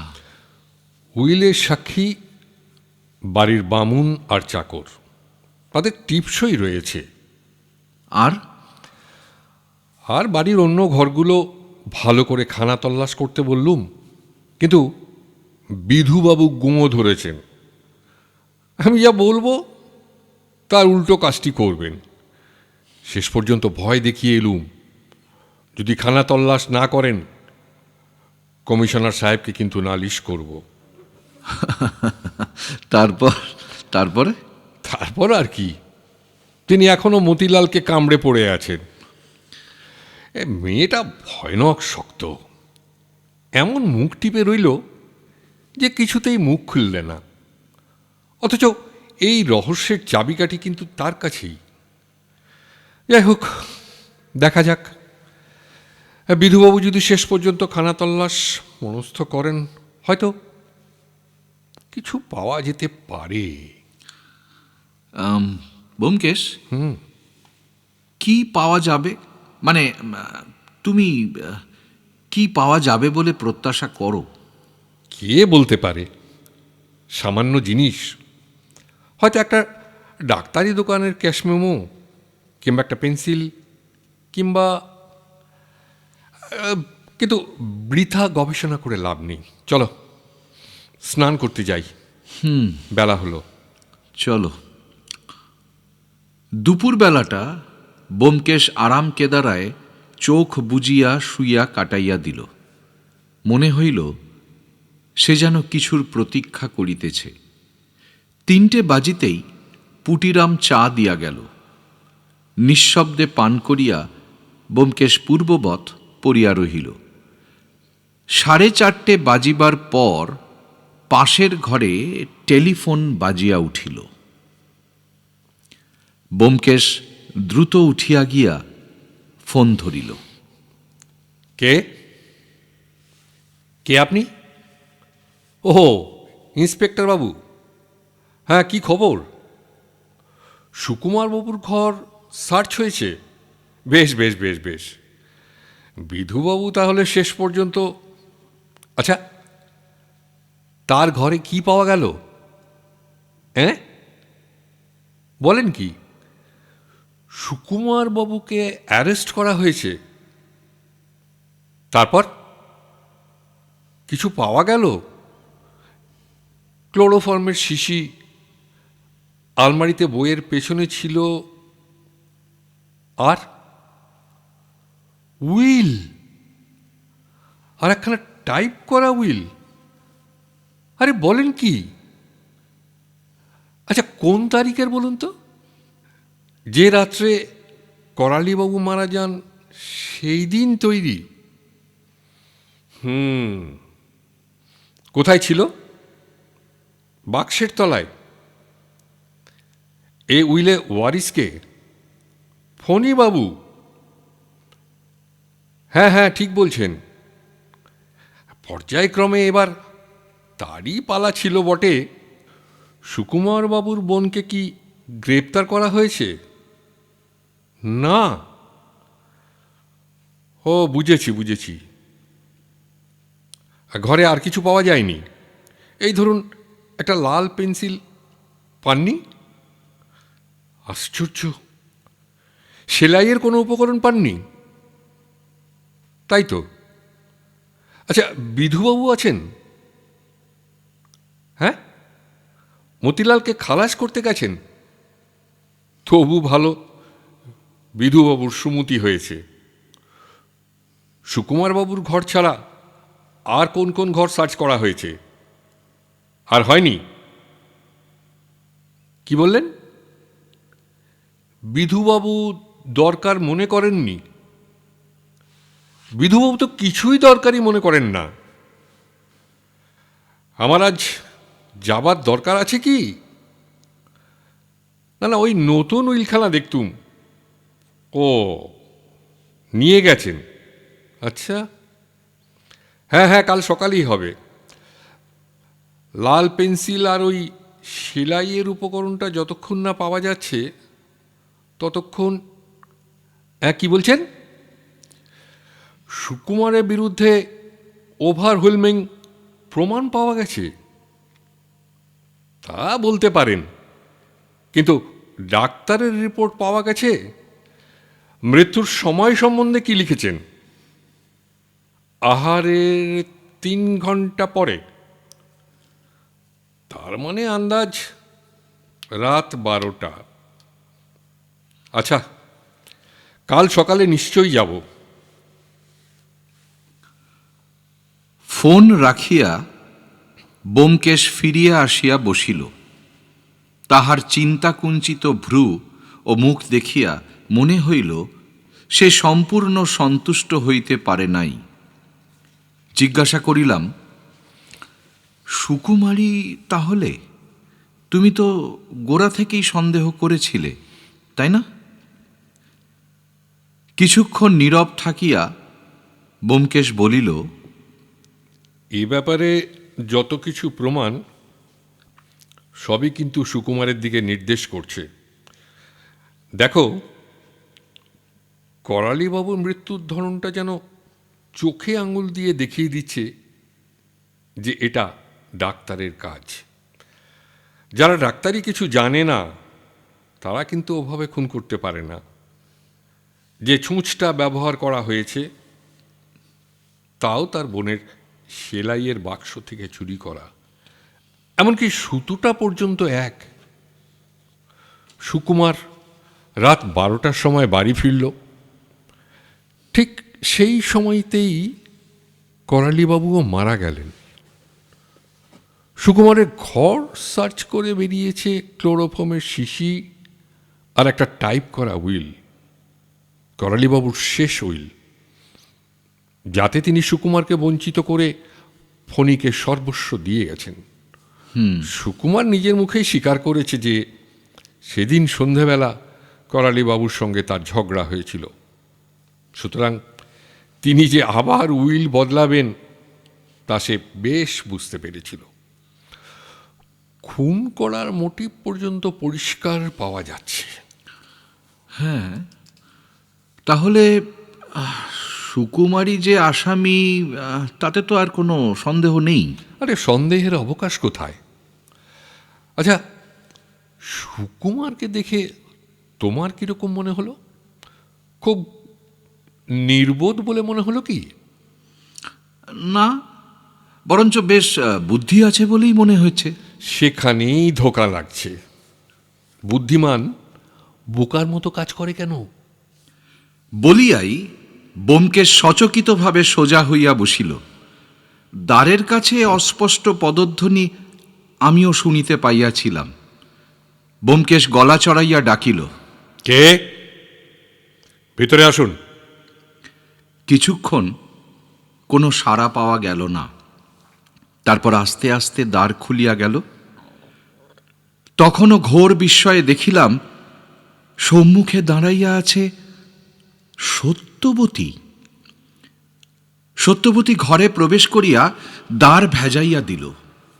কিছুকাল শক্ত হইয়া দাঁড়াইয়া রহিল। তারপর হঠাৎ ঝরঝর করিয়া কাঁদিয়া ফেলিয়া রুদ্ধস্বরে বলিল, ব্যোমকেশবাবু, আমার দাদাকে বাঁচান, আমার দাদাকে বাঁচান। অপ্রত্যাশিতভাবে আবির্ভাবে আমি একেবারেই ভ্যাবাচাকা খাইয়া গিয়াছিলাম। ব্যোমকেশ কিন্তু তড়াক করিয়া সত্যবতীর সম্মুখে দাঁড়াইল। সত্যবতীর মাথাটা বোধহয় ঘুরিয়া গিয়াছিল। সে অন্ধভাবে একটা হাত বাড়াইয়া দিতেই ব্যোমকেশ হাত ধরিয়া তাহাকে একখানা চেয়ার আনিয়া বসাইয়া দিল। আমাকে ইঙ্গিত করিতেই পাখাটা চালাইয়া দিলাম। প্রথম মিনিট 2-3 সত্যবতী চোখে আঁচল দিয়া খুব খানিকটা কাঁদিল। আমরা নির্বাক লজ্জিত মুখে অন্যদিকে চোখ ফিরাইয়া রহিলাম। আমাদের বৈচিত্র্যপূর্ণ জীবনেও এমন ব্যাপার পূর্বে কখনো ঘটে নাই। সত্যবতীকে পূর্বে আমি একবারই দেখিয়াছিলাম। সাধারণ শিক্ষিত বাঙালি মেয়ে হইতে সে যে আকারে প্রকারে একটু পৃথক তাহা কখনো মনে হয় নাই। সুতরাং ঘোর বিপদের সময় সমস্ত শঙ্কা সংকোচ লঙ্ঘন করিয়া সে যে আমাদের কাছে উপস্থিত হইতে পারে, ইহা যেমন অচিন্তনীয় তেমনি বিস্ময়কর। বিপদ উপস্থিত হইলে অধিকাংশ বাঙালির মেয়েই জড়বস্তু হইয়া পড়ে। তাই এই কৃষাঙ্গী কালো মেয়েটি আমার চক্ষে যেন সহসা একটা অপূর্ব অসামান্যতা লইয়া দেখা দিল। তাহার পায়ের মলিন জরির নাগরা হইতে রুক্ষ অযত্ন সমৃত চুল পর্যন্ত যেন অনন্য সাধারণ বিশিষ্টতায় ভরপুর হইয়া উঠিল। ভালো করিয়া চোখ মুছিয়া সে যখন মুখ তুলিয়া আবার বলিল, ব্যোমকেশবাবু, আমার দাদাকে আপনি বাঁচান, তখন দেখিলাম সে প্রাণপণ আত্মসংবরণ করিয়াছে বটে, কিন্তু তাহার গলার স্বর তখনও কাঁপিতেছে। ব্যোমকেশ আস্তে আস্তে বলিল, আপনার দাদা অ্যারেস্ট হয়েছেন আমি শুনেছি, কিন্তু কিন্তু দাদা নির্দোষ, তিনি কিচ্ছু জানেন না। বিনা অপরাধে তাকে। কিন্তু তার বিরুদ্ধে যেসব প্রমাণ পাওয়া গেছে সেসব মিথ্যে প্রমাণ। দাদা কখনো টাকার লোভে কাউকে খুন করতে পারেন না। আপনি জানেন না তার মতন লোক।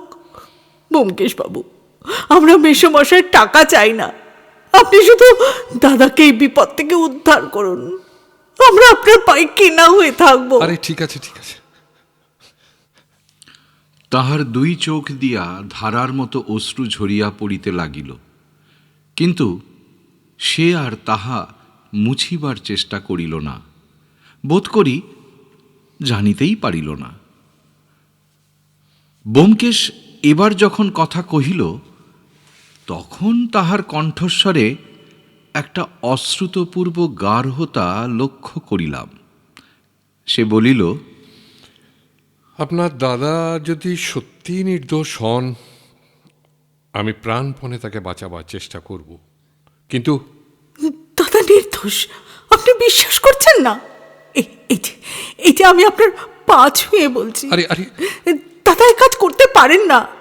একটা মাছিকে মারাও তার পক্ষে সম্ভব নয়।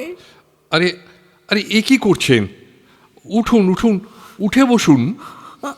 আপনি আপনি আগে বলুন, দাদাকে ছেড়ে দেবেন?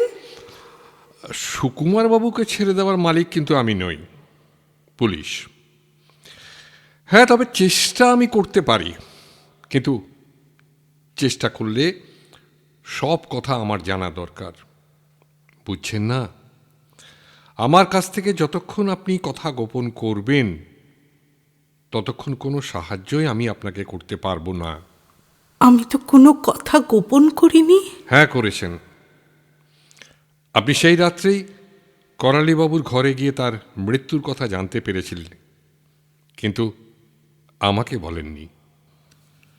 ত্রাস বিস্ফারিত নেত্রে সত্যবতী ব্যোমকেশের মুখের পানে তাকাইল, তারপর বুকে মুখ গুজিয়া নীরব হইয়া রহিল। আচ্ছা, এখন সব কথা বলবেন কি? কিন্তু সে কথা আমি কি করে বলবো? তাতে যে দাদার উপরেই সব দোষ গিয়ে পড়বে। দেখুন, আপনার দাদা যদি নির্দোষ হন, তাহলে সত্যি কথা বললে তার কোনো অনিষ্ট হবে না। আপনি নির্ভয় সমস্ত কথা খুলে বলুন, কোনো কথা কিন্তু গোপন করবেন না। আচ্ছা, বলছি। আমার যে আর উপায় নেই। সেদিন সন্ধ্যেবেলা মেসোমশাইয়ের সঙ্গে দাদার একটু বচসা হয়েছিল। মেসোমশাই দাদাকে সব সম্পত্তি উইল করে দিয়েছিলেন। তাই নিয়ে মতিদার সঙ্গে দুপুরবেলা তুমুল ঝগড়া হয়ে গিয়েছিল। কলেজ থেকে ফিরে তাই শুনে দাদা মেসোমশাইকে বলতে গিয়েছিলেন যে তিনি সব সম্পত্তি চান না, সম্পত্তি যেন সকলকে সমান ভাগ করে দেওয়া হয়। মেসোমশাই কোনো রকম তর্ক সইতে পারতেন না। তিনি রেগে উঠে বললেন, আমার কথার উপর কথা, বেরো এখান থেকে, তোমাকে 1 পয়সা দেব না। মেসোমশাই যে কথায় রাগ করবেন তা দাদা বুঝতে পারেননি। তিনি সে ঘর থেকে বেরিয়ে এসে ফণিদার ঘরে গিয়ে বসলেন। ফণিদা ঘোড়া মানুষ, বাইরে বেরোতে পারেন না, তাই দাদা রোজ সন্ধেবেলা তার কাছে বসে খানিকক্ষণ গল্প করতেন। ফণিদাকে আপনারা বোধহয় দেখেছেন। তিনি স্কুল কলেজে পড়েননি বটে, কিন্তু বেশ ভালো লেখাপড়া জানেন। তারা আলমারির বই দেখলেই বুঝতে পারবেন কত রকম বিষয়ে তার দখল আছে। অনেক সময় আমি তার কাছে পড়া বলে নিয়েছি। মেসোমশাইয়ের সঙ্গে বচসা হওয়াতে দাদার মনটা খুব খারাপ হয়ে গিয়েছিল। তিনি রাত্রি আন্দাজ এই 8টা হবে, হ্যাঁ 8টার সময় আমাকে বললেন, সত্য আমি বায়োস্কোপ দেখতে যাচ্ছি, 11:30টার সময় ফিরব, সদর দরজা খুলে রাখিস। এই বলে খাওয়া দাওয়া সেরে তিনি চুপি চুপি বেরিয়ে গেলেন। আমাদের বামুন ঠাকুর রাত্রির খাওয়া দাওয়া শেষ হয়ে যাওয়ার পর বাইরে গিয়ে অনেক রাত্রি পর্যন্ত নিজের দেশের লোকের আড্ডায় গল্প গুজব করে। আমি জানতুম, তাই দাদাকে দৌড় খুলে দেবার জন্য আমি আর জেগে রইলুম না। রাত্রি 10টার পর হাঁড়ি হেসেলে উঠে গেলে আমিও গিয়ে শুয়ে পড়লুম। ঘুমিয়েই পড়েছিলুম জানেন, হঠাৎ একসময় ঘুমটা না ভেঙে গেল। মনে হলো যেন দাদার ঘরে একটা শব্দ শুনতে পেলুম। মেঝের উপর একটা ভারী জিনিস, টেবিল কি বাক্স সরালে যেরকম শব্দ হয় সেই রকম শব্দ। ভাবলুম দাদা বায়োস্কোপ দেখে ফিরে এলেন। আবার ঘুমোবার চেষ্টা করলুম, কিন্তু কি জানি কেন ঘুম এলো না। চোখ চেয়েই শুয়ে রইলুম। দাদার ঘর থেকে আর কোনো সাড়া পেলুম না। মনে করলুম তিনি শুয়ে পড়েছেন। এইভাবে মিনিট 15 কেটে যাবার পর বারান্দায় একটা খুব মৃদু শব্দ শুনতে পেলুম, যেন কে পা টিপে টিপে যাচ্ছে। ভারী আশ্চর্য মনে হলো। দাদা তো অনেকক্ষণ শুয়ে পড়েছেন, তবে কে বারান্দা দিয়ে যাচ্ছে? আমি আস্তে আস্তে উঠলুম, দরজা একটু ফাঁক করে দেখলুম দাদা নিঃশব্দে নিজের ঘরে ঢুকে দরজা বন্ধ করে দিলেন। চাঁদের আলো বারান্দায় পড়েছিল, দাদাকে স্পষ্ট দেখতে পেলুম। একটা কথা, আপনার দাদার পায়ে কি জুতো ছিল? হ্যাঁ। তার হাতে কিছু ছিল? না। কিচ্ছু না? একটা কাগজ কিংবা শিশি? না, কিচ্ছু না। তখন কটা বেজেছিল দেখেছিলেন কি? দেখার দরকার হয়নি, তখন শহরের সব ঘড়িতেই 12টা বাজছিল। বলে যান। প্রথমটা আমি কিছু বুঝতে পারলুম না। দাদা 15 মিনিট আগে ফিরে এসেছেন, তার ঘরে আওয়াজ শুনে জানতে পেরেছি। তবে আবার তিনি কোথায় গিয়েছিলেন? হঠাৎ মনে হলো হয়তো মেসোমশাইয়ের শরীর খারাপ হয়েছে, তার ঘরে গিয়েছিলেন। মেসোমশাই কখনো কখনো রাত্রিবেলা বাতের বেদনায় কষ্ট পেতেন, ঘুম হতো না, তখন তাকে ওষুধ খাইয়ে ঘুম পাড়াতে হতো। আমি চুপি চুপি ঘর থেকে বেরিয়ে মেসোমশাইয়ের ঘরের দিকে গেলুম। তার ঘরের দোর রাত্রে বরাবরই খোলা থাকে। আমি ঘরে ঢুকলুম। ঘর অন্ধকার, কিন্তু সেই অন্ধকারের মধ্যেও কিরকম একটা গন্ধ নাকে এলো। গন্ধটা যে ঠিক কিরকম তা আমি আপনাকে বোঝাতে পারবো না। তীব্র গন্ধ নয়, অথচ মিষ্টি মিষ্টি গন্ধ, তাই না? হ্যাঁ হ্যাঁ, ঠিক বলেছেন, মিষ্টি মিষ্টি গন্ধ। ক্লোরোফর্ম। আচ্ছা, তারপর? দোরের পাশেই সুইচ। আলো জেলে দেখলুম মেসোমশাই খাটে শুয়ে আছেন, ঠিক যেন ঘুমোচ্ছেন। তার শোবার ভঙ্গি দেখে একবারও মনে হয় না যে তিনি, কিন্তু তবু কি জানি কেন আমার বুকের ভেতরটা ধরফর করতে লাগলো। সেই গন্ধটা যেন একটা ভিজে ন্যাকড়ার মতো আমার নিঃশ্বাস বন্ধ করার উপক্রম করলে। কিছুক্ষণ আমি দরজার কাছে দাঁড়িয়ে রইলুম। মনকে বোঝাবার চেষ্টা করলাম যে ওটা ওষুধের গন্ধ। মেসোমশাই ওষুধ খেয়ে ঘুমিয়ে পড়েছেন। পা কাঁপছিল, তবু সন্তর্পণে তার খাটের পাশে গিয়ে দাঁড়ালুম। ঝুঁকে দেখলুম তার নিঃশ্বাস পড়ছে না। তখন আমার বুকের মধ্যে যে কি হচ্ছে তা আমি বোঝাতে পারবো না। মনে হচ্ছে এবার আমি অজ্ঞান হয়ে পড়ে যাব। বোধহয় মাথাটা ঘুরে উঠেছিল। নিজেকে সামলাবার জন্যে আমি মেসোমশাই বালিশের উপর হাত রাখলুম। হাতটা ঠিক তার ঘাড়ের পাশেই পড়েছিল। একটা কাঁটার মতো কি জিনিস হাতে ফুটল। দেখলুম একটা ছুঁচ তার ঘাড়ে আমূল বিধানো। ছুঁচে তখনও সুতো পরানো রয়েছে। আমি আর সেখানে থাকতে পারলুম না। কিন্তু কি করে যে আলো নিভিয়ে নিজের ঘরে ফিরে এলুম তাও জানি না। যখন ভালো করে চেতনা ফিরে এলো, তখন নিজের বিছানায় বসে ঠক ঠক করে কাঁপছি আর কাঁদছি। তারপর তো আপনি সবই জানেন। দাদাকে আমি সন্দেহ করিনি। আমি জানি দাদা এই কাজ করতে পারেন না। তবু এ কথা যে কাউকে বলা চলবে না, তাও বুঝতে দেরি হলো না। পরদিন সকালবেলা কোনো রকমে চা তৈরি করে নিয়ে মেসোমশাইয়ের ঘরে গেলুম। সত্যবতীর স্বর ক্ষীণ হইয়া মিলাইয়া গেল। তাহার মুখের অস্বাভাবিক পাণ্ডুরতা, চোখের আতঙ্কিত দৃষ্টি হইতে বুঝিতে পারিলাম কি অসীম সংশয় ও যন্ত্রণার ভিতর দিয়া সেই ভয়ঙ্কর রাত্রিটা তাহার কাটিয়াছিল। ব্যোমকেশের মুখের দিকে চাহিয়া দেখিলাম তাহার চোখ দুটো জলজল করিয়া জ্বলিতেছে। সে হঠাৎ বলিয়া উঠিল, আপনার মতো অসাধারণ মেয়ে আমি দেখিনি। অন্য কেউ হলে চেঁচামেচি করে মূর্ছা হিস্টেরিয়ার ঠেলায় বাড়ি মাথায় করত, আর আপনি শুধু দাদার জন্যে। আপনি এখন তাহলে বাড়ি ফিরে যান। হ্যাঁ, কাল সকালে আমি আপনাদের ওখানে যাব।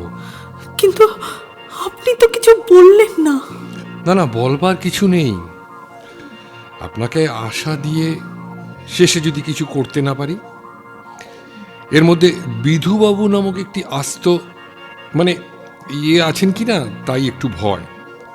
যা হোক, এটুকু বলতে পারি যে আপনি যেসব কথা বললেন তা যদি প্রথমেই বলতেন তাহলে হয়তো কোনো গোলমালই হতো না। আমি যে বললুম তাতে দাদার কোনো অনিষ্ট হবে না তো?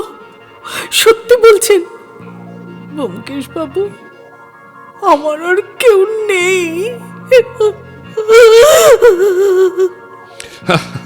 আরে আপনি আর দেরি করবেন না, অনেক রাত হয়ে গেছে।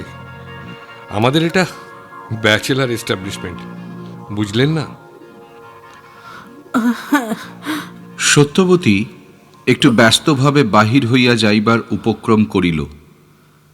সে চৌখাট পার হইয়াছে এমন সময় ব্যোমকেশ মৃদুস্বরে তাহাকে কি বলিল শুনিতে পাইলাম না। সত্যবতী চমকিয়া ফিরিয়া চাহিল। ক্ষণকালের জন্য তাহার কৃতজ্ঞতা নিষিক্ত মিনতিপূর্ণ চোখ দুটি আমি দেখিতে পাইলাম। তারপর সে নিঃশব্দে ছোট্ট একটি নমস্কার করিয়া নমস্কার দ্রুতপদে সিঁড়ি দিয়া নামিয়া গেল। দরজা ভেজাইয়া দিয়া ব্যোমকেশ ফিরিয়া আসিয়া বসিল। ঘড়ি দেখিয়া বলিল, 7টা বেজে গেছে। তারপর মনে মনে কি হিসাব করিয়া চেয়ারে হেলান দিয়া বলিল, এখনো ঢের সময় আছে। আমি সাগ্রহে তাহাকে চাপিয়া ধরিলাম। ব্যোমকেশ, কি বুঝলে? আমি তো এমন কিছু, কিন্তু তোমার ভাব দেখে বোধ হয় যেন তুমি ভেতরের কথা বুঝতে পেরেছ। না না না না, এখনো সব বুঝিনি। যাই বলো, সুকুমারের বিরুদ্ধে প্রমাণ যতই গুরুতর হোক, আমার তো দৃঢ় বিশ্বাস সে খুন করেনি। তবে কে করেছে তা জানি না, কিন্তু সুকুমার নয়। ব্যোমকেশ আর কিছু বলিল না। সিগারেট ধরাইয়া নীরবে টানিতে লাগিল। বুঝিলাম এখন আর কিছু বলিবে না। আমিও বসিয়া এই ব্যাপারে অদ্ভুত জটিলতার কথা ভাবিতে লাগিলাম। অনেকক্ষণ পরে ব্যোমকেশ একটা প্রশ্ন করিল। সত্যবতীকে সুন্দরী বোধহয় বলা চলে না, না? আমি চমকিয়া উঠিয়া বলিলাম, কেন বলো দেখি? না না, এমনি জিজ্ঞেস করছি। সাধারণে বোধহয় কালোই বলবে। বর্তমান সমস্যার সঙ্গে সত্যবতীর চেহারার কি সম্বন্ধ আছে বুঝিলাম না, কিন্তু ব্যোমকেশের মন কোন দুর্গম পথে চলিয়াছে তাহার অনুমান করা অসম্ভব। আমি বিবেচনা করিয়া বলিলাম, হ্যাঁ, লোকে তাকে কালোই বলবে, কিন্তু কুৎসিত বোধহয় বলতে পারবে না। অর্থাৎ তুমি বলতে চাও কালো।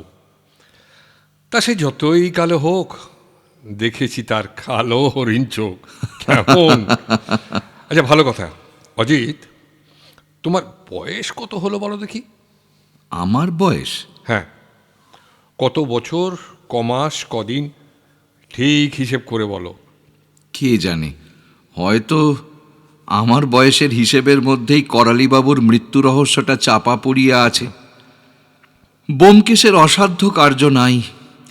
আমি মনে মনে গণনা করিয়া বলিলাম, আমার বয়স হলো 29 বছর 5 মাস 11 দিন। কিন্তু কেন? যাক, তুমি আমার চেয়ে 3 মাসের বড়। বাঁচা গেল। কথাটা কিন্তু মনে রেখো। আহারাদি করিয়া বায়োস্কোপে উপস্থিত হইলাম। রাত্রি 9:30টায় চিত্র প্রদর্শন আরম্ভ হইল। ছবিটা কিছু দীর্ঘ। শেষ হইতে প্রায় 11:45 বাজিল। অনেক দূর যাইতে হইবে, বাসও 2-1খানা ছিল। আমি একটাতে উঠবার উপক্রম করিতেছি। না না না না না না, হেঁটেই চলো খানিক দূর। এই বলিয়া হন হন করিয়া ব্যোমকেশ চলিতে আরম্ভ করিল। কর্নওয়ালিস স্ট্রিট ছাড়িয়া সে যখন পাশের একটা সরু রাস্তা ধরিল, তখন বুঝিলাম সে করালিবাবুর বাড়ির দিকে চলিয়াছে। এত রাত্রে সেখানে কি প্রয়োজন তাহা হৃদয়ঙ্গম হইল না। যাহা হোক, বিনা আপত্তিতে তাহার সঙ্গেই চলিলাম। স্বাভাবিক অপেক্ষা কিছু বেশি দ্রুত পদেই আমরা চলিতেছিলাম। তবু করালিবাবুর বাড়ি পৌঁছিতে অনেকটা সময় লাগিল। করালিবাবুর দরজার পাশেই একটা গ্যাস পোস্ট ছিল। তাহার নিচে দাঁড়াইয়া ব্যোমকেশ হাতের আস্তিন সরাইয়া ঘড়ি দেখিল, কিন্তু ঘড়ি দেখিবার প্রয়োজন ছিল না। ঠিক এই সময় অনেকগুলো ঘড়ি চারিদিক হইতে মধ্যরাত্রি ঘোষণা করিয়া দিল। ব্যোমকেশ উৎফুল্লভাবে আমার পিঠে একটা চাপড় মারিয়া বলিল, হ্যাঁ, হয়েছে, চলো এবার একটা ট্যাক্সি ধরা যাক। চলো। আচ্ছা, চলো। চলো। পরদিন বেলা 8:30টার সময় আমরা করালিবাবুর বাড়িতে উপস্থিত হইলাম। কয়েকজন পুলিশ কর্মচারী ও বিধুবাবু হাজির ছিলেন।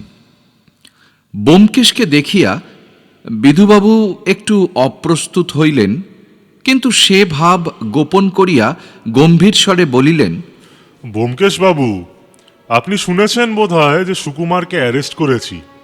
সেই আসলে আসামি, তা আমি গোড়া থেকেই বুঝেছিলাম। আমি শুধু তাকে ল্যাজে খেলাচ্ছিলুম। আরে বলেন কি? ব্যোমকেশ মহা বিস্ময়ের ভান করিয়া এমনভাবে বিধুবাবুর পশ্চাৎ দিকে দৃষ্টিপাত করিতে লাগিল, যেন খেলাইবার যন্ত্রটা সত্য সত্যই সেখানে বিদ্যমান আছে। ইন্সপেক্টর সাব ইন্সপেক্টর হাসি চাপিবার চেষ্টায় উৎকট গাম্ভীর্য অবলম্বন করিয়া অন্যদিকে মুখ ফিরাইয়া লইল। বিধুবাবু একটু সন্দিগ্ধভাবে বলিলেন, আপনি আজ কি মনে করে? না না, কিছু না, কিছু না। শুনলুম একটা নতুন উইল বেরিয়েছে, তাই সেটা দেখতে এলুম। উইল ব্যোমকেশকে দেখাইবেন কিনা তাহা কিছুক্ষণ চিন্তা করিয়া বিধুবাবু অনিচ্ছা ভরে ফাইল হইতে একটা কাগজ বাহির করিয়া দিলেন। বলিলেন, দেখবেন, ছিঁড়ে ফেলবেন না যেন। এই উইলটাই হচ্ছে সুকুমারের বিরুদ্ধে সেরা প্রমাণ। করালিবাবুকে খুন করবার পর এটা সুকুমার চুরি করে নিজের ঘরে এনে লুকিয়ে রেখেছিল। কোথায় রেখেছিল জানেন? কোথায়? তার ঘরে যে 3টে ট্রাঙ্ক উপরে উপরই রাখা আছে, তারই নিচের ট্রাঙ্কটার তলায়। বাহ বাহ বাহ বাহ বাহ বাহ, সবই যে দেখছি মিলে যাচ্ছে। কিন্তু একটা কথা খুলে বলুন তো, সুকুমার উইলখানা ছিঁড়ে ফেলল না কেন? সে বুদ্ধি থাকলে তো ভেবেছিল আমরা তার ঘর সার্চই করবো না। সুকুমার কিছু বললে? কি আর বলবে, সবাই যা বলে থাকে যেন ভারী আশ্চর্য হয়ে গেছে। এমন ভাব দেখিয়ে বললে আমি কিছু জানি না। ব্যোমকেশ উইলখানা উল্টাইয়া পাল্টাইয়া দেখিয়া সমুচিত শ্রদ্ধার সহিত তাহার ভাঁজ খুলিয়া পড়িতে আরম্ভ করিল। আমিও গলা বাড়াইয়া দেখিলাম, সাদা একটা ফুলস্কেপ কাগজের উপর ছাপার অক্ষরে লেখা রহিয়াছে, অদ্য ইংরাজি 1933 খ্রিস্টাব্দের 22 সেপ্টেম্বর তারিখে আমি সজ্ঞানে সুস্থ শরীরে এই উইল করিতেছি যে আমার মৃত্যুর পর আমার সমস্ত স্থাবর অস্থাবর সম্পত্তি ও নগদ টাকা আমার কনিষ্ঠ ভাগিনেও শ্রীমান ফণীভূষণ পাইবে। পূর্বে যে সকল উইল করিয়াছিলাম তাহা অত্র দ্বারা নাকচ করা হইল। স্বাক্ষর শ্রী করালিচরণ বসু। উইল পড়িয়া ব্যোমকেশ লাফাইয়া উঠিল। দেখিলাম তাহার মুখ উত্তেজনায় লাল হইয়া উঠিয়া আছে।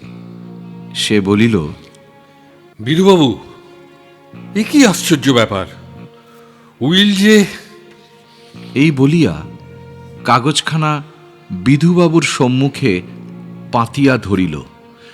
বিধুবাবু বিস্মিতভাবে সেটা আগাগোড়া পড়িয়া বলিলেন, কি হয়েছে? আমি তো কিছু দেখছেন না, তাই তো?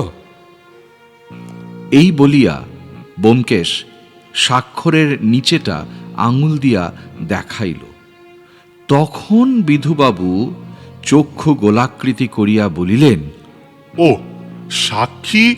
চুপ! ব্যোমকেশ ঠোঁটে আঙুল দিয়া ঘরের ভেজানো দরজার দিকে তাকাইল। কিছুক্ষণ উৎকর্ণভাবে শুনিয়া পা টিপিয়া টিপিয়া গিয়া হঠাৎ কবাট খুলিয়া ফেলিল। মাখনলাল দরজায় কান পাতিয়া শুনিতেছিল। সবেগে পলাইবার চেষ্টা করিল, ব্যোমকেশ তাহাকে কামিজের গলা ধরিয়া ঘরের মধ্যে টানিয়া আনিল। জোর করিয়া একটা চেয়ারে বসাইয়া দিয়া বলিল, ইন্সপেক্টর বাবু, একে ধরে রাখুন, ছাড়বেন না কিন্তু, আর কথা কইতে দেবেন না। আমি চুপ! বিধু, একটা গ্রেপ্তারি পরোয়ানা ম্যাজিস্ট্রেটের কাছ থেকে আনিয়ে নিন। আসামির নাম দেওয়ার দরকার নেই, নামটা পরে ভর্তি করে নিলেই হবে।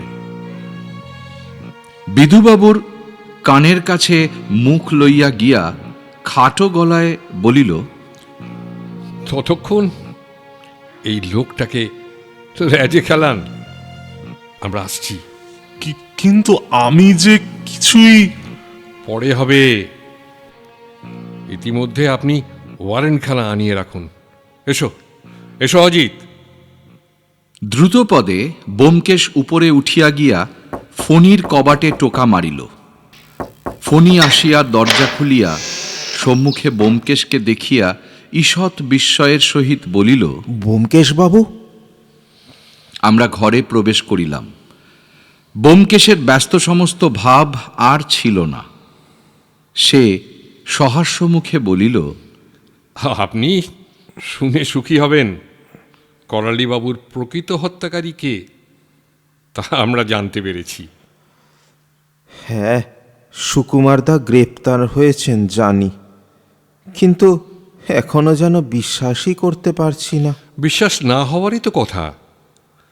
তার ঘর থেকে আর একটা উইল বেরিয়েছে, আর সেই উইলের ওয়ারিস আপনি। তাও শুনেছি। কথাটা শুনে অবধি মনটা আমার যেন তেতো হয়ে গেছে। তুচ্ছ টাকার জন্য মামার অপঘাতে প্রাণ গেল। অর্থম অনর্থম। তিনি আমায় সব সম্পত্তি দিয়ে গেছেন, এতেও আমি খুশি হতে পারছি না ব্যোমকেশবাবু। নাই বা দিতেন টাকা, তবু তো তিনি বেঁচে থাকতেন। ব্যোমকেশ বইয়ের শেলফটার সম্মুখে দাঁড়াইয়া বইগুলি দেখিতে দেখিতে অন্যমনস্কভাবে বলিল, তা তো বটেই। পুত্রাদপি ধনভাজাং ভীতি। শঙ্করাচার্য তো আর মিথ্যে বলেননি। এটা কি বই? ফিজিওলজি। সুকুমার বাবুর বই দেখছি। হ্যাঁ, সুকুমারদা মাঝে মাঝে আমাকে তার ডাক্তারি বই পড়তে দিতেন। কি আশ্চর্য দেখুন, এ বাড়িতে আমি সুকুমারদাকেই সবচেয়ে আপনার লোক বলে মনে করতুম, এমনকি দাদাদের চেয়েও, অথচ তিনি। ব্যোমকেশ আরও কতগুলি বই খুলিয়া দেখিয়া বিস্মিতভাবে বলিল, আপনি তো দেখছি একজন পাকা গ্রন্থকীট। সব বই দাগ দিয়ে পড়েছেন। হ্যাঁ, পড়া ছাড়া আর তো কোনো অ্যামিউজমেন্ট নেই, সঙ্গীও নেই। এক সুকুমারদা রোজ সন্ধেবেলা খানিকক্ষণ আমার কাছে এসে বসতেন। আচ্ছা ব্যোমকেশবাবু, সত্যিই কি সুকুমারদা এ কাজ করেছেন? কোনো সন্দেহ নেই? অপরাধীর বিরুদ্ধে যেসব প্রমাণ পাওয়া গেছে তাতে সন্দেহের বিশেষ স্থান নেই। বসুন বসুন, আপনাকে সব কথা বলছি। ফণি বিছানায় উপবেশন করিল। আমি তাহার পাশে বসিলাম। ব্যোমকেশ বলিল, দেখুন, হত্যা দুরকমের হয়। এক রাগের মাথায় হত্যা, আর যাকে ক্রাইম অফ প্যাশন বলে, আর এক সংকল্প করে হত্যা।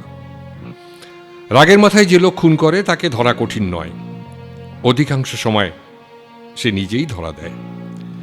কিন্তু যে লোক ভেবে চিন্তে নিজেকে যথাসম্ভব সন্দেহমুক্ত করে খুন করে তাকে ধরাই কঠিন হয়ে পড়ে। তখন কে আসামি তার নাম আমরা জানতে পারি না। 5 জন লোকের উপরে সন্দেহ হয়, এরকম ক্ষেত্রে আমরা কোন পথে চলব? তখন আমাদের একমাত্র পথ হচ্ছে হত্যার প্রণালী থেকে হত্যাকারীর প্রকৃতি বোঝবার চেষ্টা করা। বর্তমান ক্ষেত্রে আমরা একটা অদ্ভুত ব্যাপার দেখতে পাচ্ছি। হত্যাকারী লোকটা একেবারে বোকা এবং চতুর, সে অত্যন্ত বুদ্ধিমানের মতো খুন করেছে, অথচ নির্বোধের মতো খুনের যা কিছু প্রমাণ নিজের ঘরে নিয়ে গিয়ে রেখে দিয়েছে। বলুন দেখি, সত্যবতীর ছুঁচ দিয়ে খুন করার কি দরকার ছিল? বাজারে কি ছুঁচ পাওয়া যায় না? আর উইলখানা যত্ন করে লুকিয়ে রাখবার কোনো আবশ্যকতা ছিল কি? ছিঁড়ে ফেললেই তো সব নাটা চুকে যেত। এ থেকে কি মনে হয়? কি মনে হয়? যে ব্যক্তি স্বভাবতই নির্বোধ সে বুদ্ধিমানের মতো কাজ করবে, এ সম্ভব নয়। কিন্তু যে ব্যক্তি বুদ্ধিমান সে বোকামির ভান করতে পারে। সুতরাং পরিষ্কার বোঝা যাচ্ছে আসামি যেই হোক সে কিন্তু বুদ্ধিমান। কিন্তু বুদ্ধিমান হলেও লোকে ভুল করে, বোকা সাজবার চেষ্টাও করে সবসময় সফল হয় না। এক্ষেত্রেও আসামি কয়েকটা ছোট ছোট ভুল করেছিল বলে আমি তাকে ধরতে পেরেছি। কি ভুল সে করেছিল? বলছি কিন্তু তার আগে এ বাড়ির একটা নকশা তৈরি করে দেখাতে চাই। একটা পেন্সিল আছে কি? যে কোনো পেন্সিল হলেই চলবে।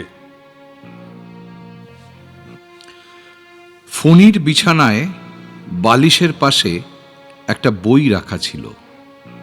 তাহার ভিতর হইতে সে একটা লাল পেন্সিল বাহির করিয়া দিল।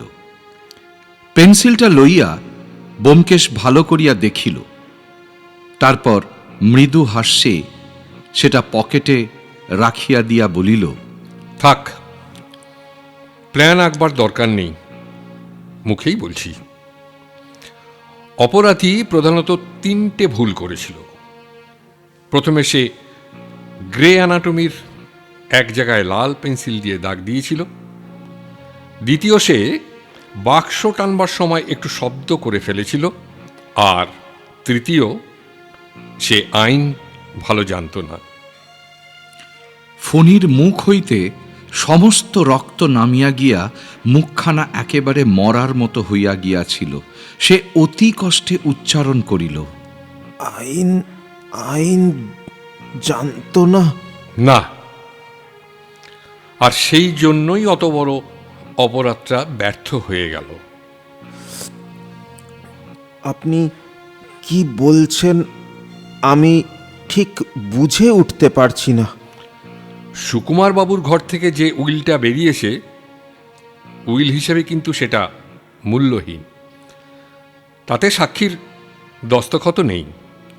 মনে হইল ফণি এবার মূর্ছিত হইয়া পড়িয়া যাইবে। অনেকক্ষণ কেহ কোনো কথা বলিল না। দৃষ্টিহীন শুষ্ক চক্ষু মেলিয়া ফণি মাটির দিকে তাকাইয়া রহিল। তারপর 2 হাতে মাথার চুল মুঠি করিয়া ধরিয়া অর্ধব্যক্ত স্বরে বলিল, সব বৃথা, সব মিছে। ব্যোমকেশবাবু, আমাকে একটু সময় দিন, আমি বড় অসুস্থ বোধ করছি। আপনাকে আধ ঘন্টা সময় দিলুম, তৈরি হয়ে নিন।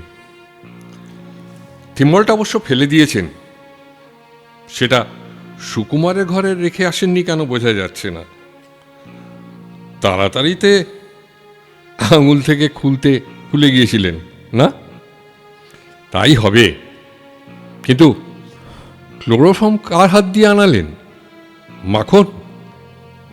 আধ ঘন্টা পরে আসবেন, আধ ঘন্টা পরে। দ্বার ভেজাইয়া দিয়া আমরা নিচে নামিয়া আসিয়া বসিলাম। মাখন তখনও ইন্সপেক্টর ও সাব ইন্সপেক্টরের মধ্যবর্তী হইয়া দারুভূত জগন্নাথের মতো বসিয়াছিল।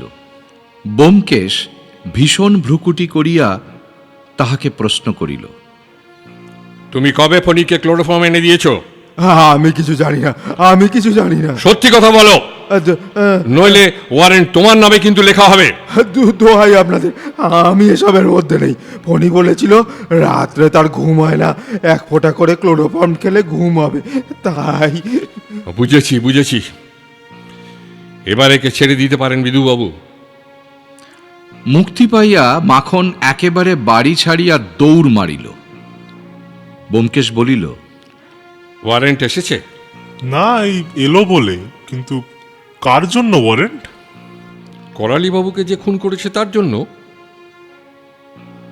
বিধুবাবু অতিশয় অপ্রসন্নভাবে মাথা নাড়িয়া বলিলেন, ব্যোমকেশ বাবু, এটা পরিহাসের সময় নয়।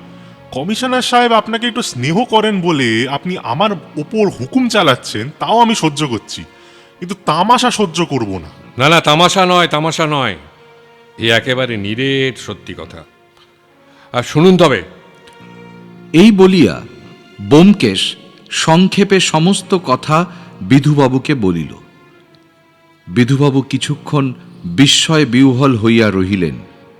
তারপর ধর্মর করিয়া উঠিয়া বলিলেন, তাই যদি হয় তবে তাকে একলা ফেলে এলেন কি বলে? যদি পালায়? না না, পালাবে না, পালাবে না। সে নিজের অপরাধ স্বীকার করবে, আর সেইটি আমাদের একমাত্র ভরসা। কারণ তার অপরাধ আদালতে প্রমাণ করা বিশেষ কঠিন হবে। জুরিদের আপনি জানেন তো, তারা নট গিল্টি বলেই আছে। তা তো জানি, কিন্তু ঠিক আধ ঘন্টা পরে আমরা ফণির ঘরে এলাম। বিধুবাবু সর্বপ্রথম দরজা খুলিয়া গটগট করিয়া ঘরে ঢুকিয়া থমকিয়া দাঁড়াইয়া পড়িলেন। ফণি বিছানায় শুইয়া আছে। বিছানার পাশে তাহার ডান হাতটা ঝুলিতেছে, আর ঠিক তাহার নিচে মেঝের উপর পুরু হইয়া রক্ত জমিয়াছে। কবজির কাটা ধমনী হইতে তখনও ফোঁটা ফোঁটা গাঢ় রক্ত ঝরিয়া পড়িতেছে। কিছুক্ষণ চাহিয়া থাকিয়া ব্যোমকেশ বলিল, আমি এতটা প্রত্যাশা করিনি, কিন্তু এছাড়া তার উপায় বা ছিল কি? ফণির বুকের উপর একখানা চিঠি রাখা ছিল। সেটা তুলিয়া লইয়া ব্যোমকেশ পাঠ করিল। চিঠিতে এই কয়টি কথা লেখা। ব্যোমকেশ বাবু, চললাম। আমি খোঁড়া, অকর্মণ্য, এখানে আমার অন্ন জুটবে না, দেখি ওখানে জোটে কি না। আমি জানি মোকদ্দমা করে আপনারা আমায় ফাঁসি দিতে পারতেন না, কিন্তু আমার বেঁচে কোনো লাভ নেই। যখন টাকাই পেলাম না, তখন কিসের সুখে বাঁচব? মামাকে খুন করেছি, সেজন্য আমার ক্ষোভ নেই। তিনি আমাকে ভালোবাসতেন না, খোঁড়া বলে বিদ্রূপ করতেন। তবে সুকুমারদার কাছে ক্ষমা চাইছি, কিন্তু তিনি ছাড়া দোষ চাপানোর লোক আর কেউ ছিল না। তাছাড়া তিনি ফাঁসি গেলে আর একটা সুবিধে হতো, কিন্তু যে কথা নিজের বিকলাঙ্গতার লজ্জায় জীবনে কাউকে বলতে পারিনি, আজ আর তা প্রকাশ করব না। ক্লোরোফর্ম কোথা থেকে পেয়েছি তা বলবো না। যে এনে দিয়েছিল সে আমার অভিসন্ধি জানতো না, তবে পরে হয়তো সন্দেহ করেছিল। আপনি আশ্চর্য লোক। থিম্বলের কথাটা ভোলেননি। সেটা সত্যি আঙ্গুল থেকে খুলতে ভুলে গেছিলাম। ঘরে ফিরে এসে চোখে পড়ল। সেটা এই ঘরেই আছে, খুঁজে নেবেন। সেদিন রাত্রে সত্যবতীর ঘর থেকে থিম্বল আর ছুঁচ চুরি করেছিলাম। সে তখন রান্নাঘরে ছিল। আপনি ছাড়া আমাকে বোধহয় আর কেউ ধরতে পারতো না, কিন্তু তবু আপনাকে বিদ্বেষ করতে পারছি না। বিদায়। ইতি বহু দূরের যাত্রী ফণিভূষণ কর। চিঠিখানি বিধুবাবুর হাতে দিয়া ব্যোমকেশ বলিল, এখন সুকুমার বাবুকে ছেড়ে দেবার বোধহয় আর কোনো বাধা নেই। তার ভগ্নীকেও জানানো দরকার। তিনি বোধহয় নিজের ঘরেই আছেন। চলো অজিত। সপ্তাহখানেক পরে আমরা দুইজনে আমাদের বসিবার ঘরে অধিষ্ঠিত ছিলাম। বৈকালবেলা নীরবে চা পান চলিতেছিল। গত কয়েকদিন অপরাহ্নে ব্যোমকেশ নিয়মিত বাহিরে যাইতেছিল। কোথায় যায় আমাকে বলে নাই, আমিও জিজ্ঞাসা করি নাই। তাহার কাছে মাঝে মাঝে এমন দুই একটা গোপনীয় কেস আসিত, যাহার কথা আমার কাছেও প্রকাশ করিবার তাহার অধিকার ছিল না। আমি জিজ্ঞাসা করিলাম, আজও বেরোবে নাকি? নতুন কেস হাতে এসেছে নাকি? কেস? ও হ্যাঁ হ্যাঁ, কিন্তু কেসটা বড় গোপনীয়। সুকুমারের ব্যাপার সব চুকে গেছে? হ্যাঁ, ওই প্রবেটের দরখাস্ত করেছে। আচ্ছা আচ্ছা ব্যোমকেশ, ঠিক কিভাবে ফণি খুন করলে আমাকে একটু বুঝিয়ে বলো তো। এখনো ভালো করে না জ্বরটা ছাড়াতে পারছি না। আচ্ছা শোনো, পরপর ঘটনাগুলো যেমন ঘটেছিল আমি বলে যাচ্ছি। আচ্ছা বেশ, বলো। সেদিন দুপুরবেলা করালিবাবুর সঙ্গে মতিলালের ঝগড়া হলো। সন্ধেবেলা সুকুমার এসে তাই শুনে করালিবাবুকে বোঝাতে গেল। সেখান থেকে গালাগালি খেয়ে বেরিয়ে ফণির ঘরে প্রায় 7:30 পর্যন্ত কাটালে। তারপর খেয়ে দিয়ে বায়োস্কোপ দেখতে গেল। এ পর্যন্ত কোনো গোলমাল নেই। না, কোনো গোলমাল নেই। রাত্রি 8টা থেকে 9টার মধ্যে, অর্থাৎ সত্যবতী যে সময় রান্নাঘরে ছিল, সেই সময় ফণি তার ঘর থেকে থিম্বল আর ছুঁচ চুরি করলে। সে বুঝতে পেরেছিল করালিবাবু আবার উইল বদলাবেন এবং এবার সে সম্পত্তি পাবে। সে ঠিক করলে বুড়োকে আর মত বদলাবার ফুরসত দেবে না। বুড়োকে ফণি বিষ চোখে দেখত।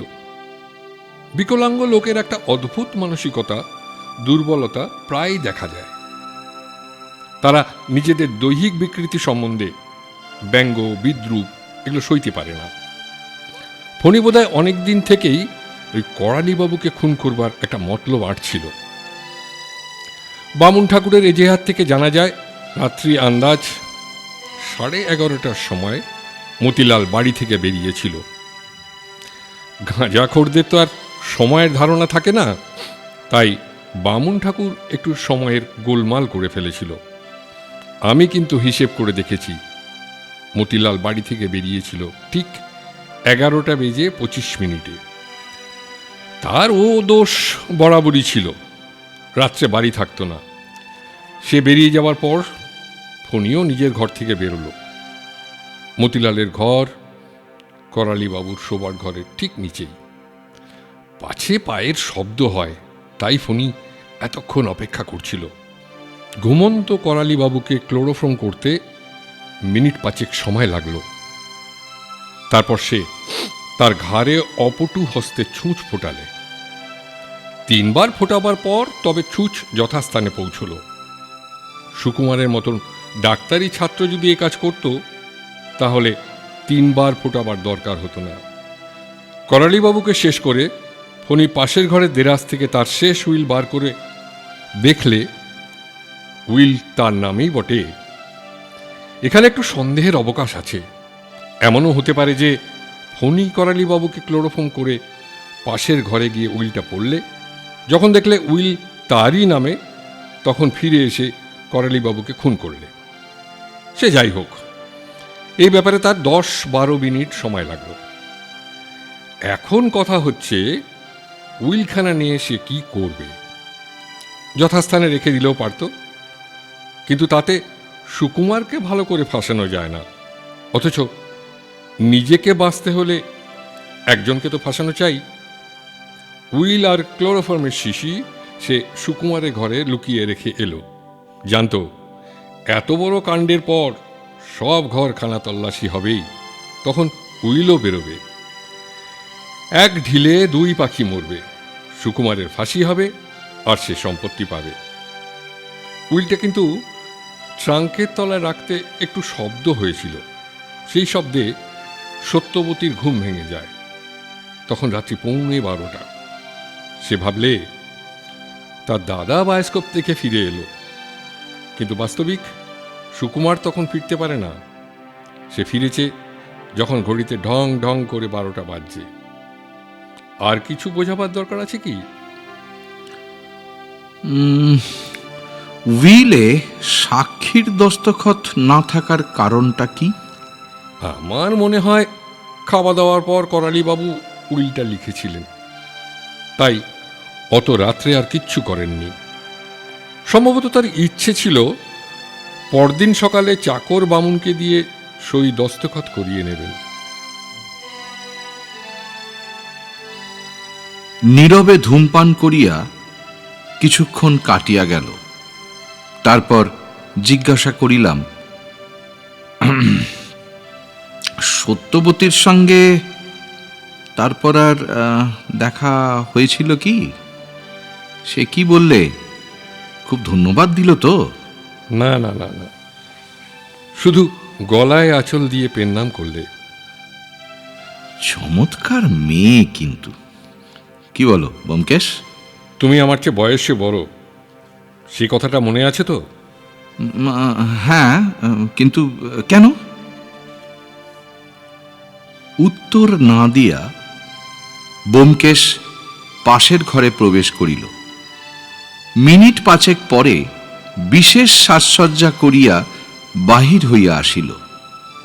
আমি বলিলাম, তোমার গোপনীয় মক্কেল তো ভারী শৌখিন লোক দেখছি।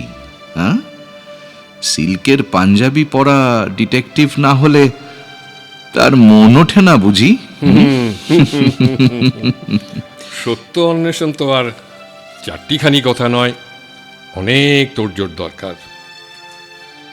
সত্য অন্বেষণ তো অনেক দিন থেকেই করছো, তা কই এত সাজসজ্জা তো কখনো দেখিনি। সত্য অন্বেষণ আমি অল্প দিন থেকেই আরম্ভ করেছি। হ্যাঁ, তার মানে? তার মানে অতি গভীর। চলুন। সত্য? ওহ, আমি লাফাইয়া গিয়া তাহার কাঁধ চাপিয়া ধরিলাম। সত্যবতী? একদিন ধরে ওই মহাসত্যটি অন্বেষণ করা হচ্ছে বুঝি? হ্যাঁ ব্যোমকেশ, শেষে তোমার এই দশা। কবি তাহলে ঠিকই বলেছেন, প্রেমেরও ফাঁদ পাতা ভুবনে। খবরদার খবরদার, তুমি আমার চেয়ে বয়সে বড়, অর্থাৎ সম্পর্কে তার ভাসুর। ঠাট্টাই আর কি চলবে না।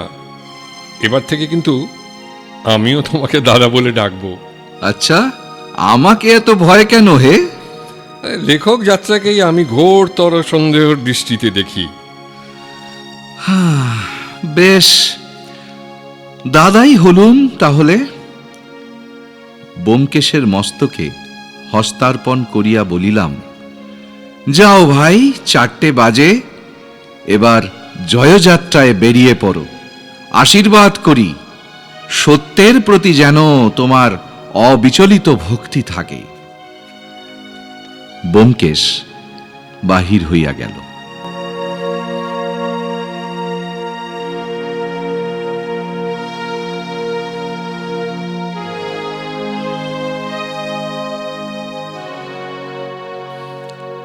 শুনছিলেন গল্প শরদিন্দু বন্দ্যোপাধ্যায় রচিত অর্থম অনর্থম।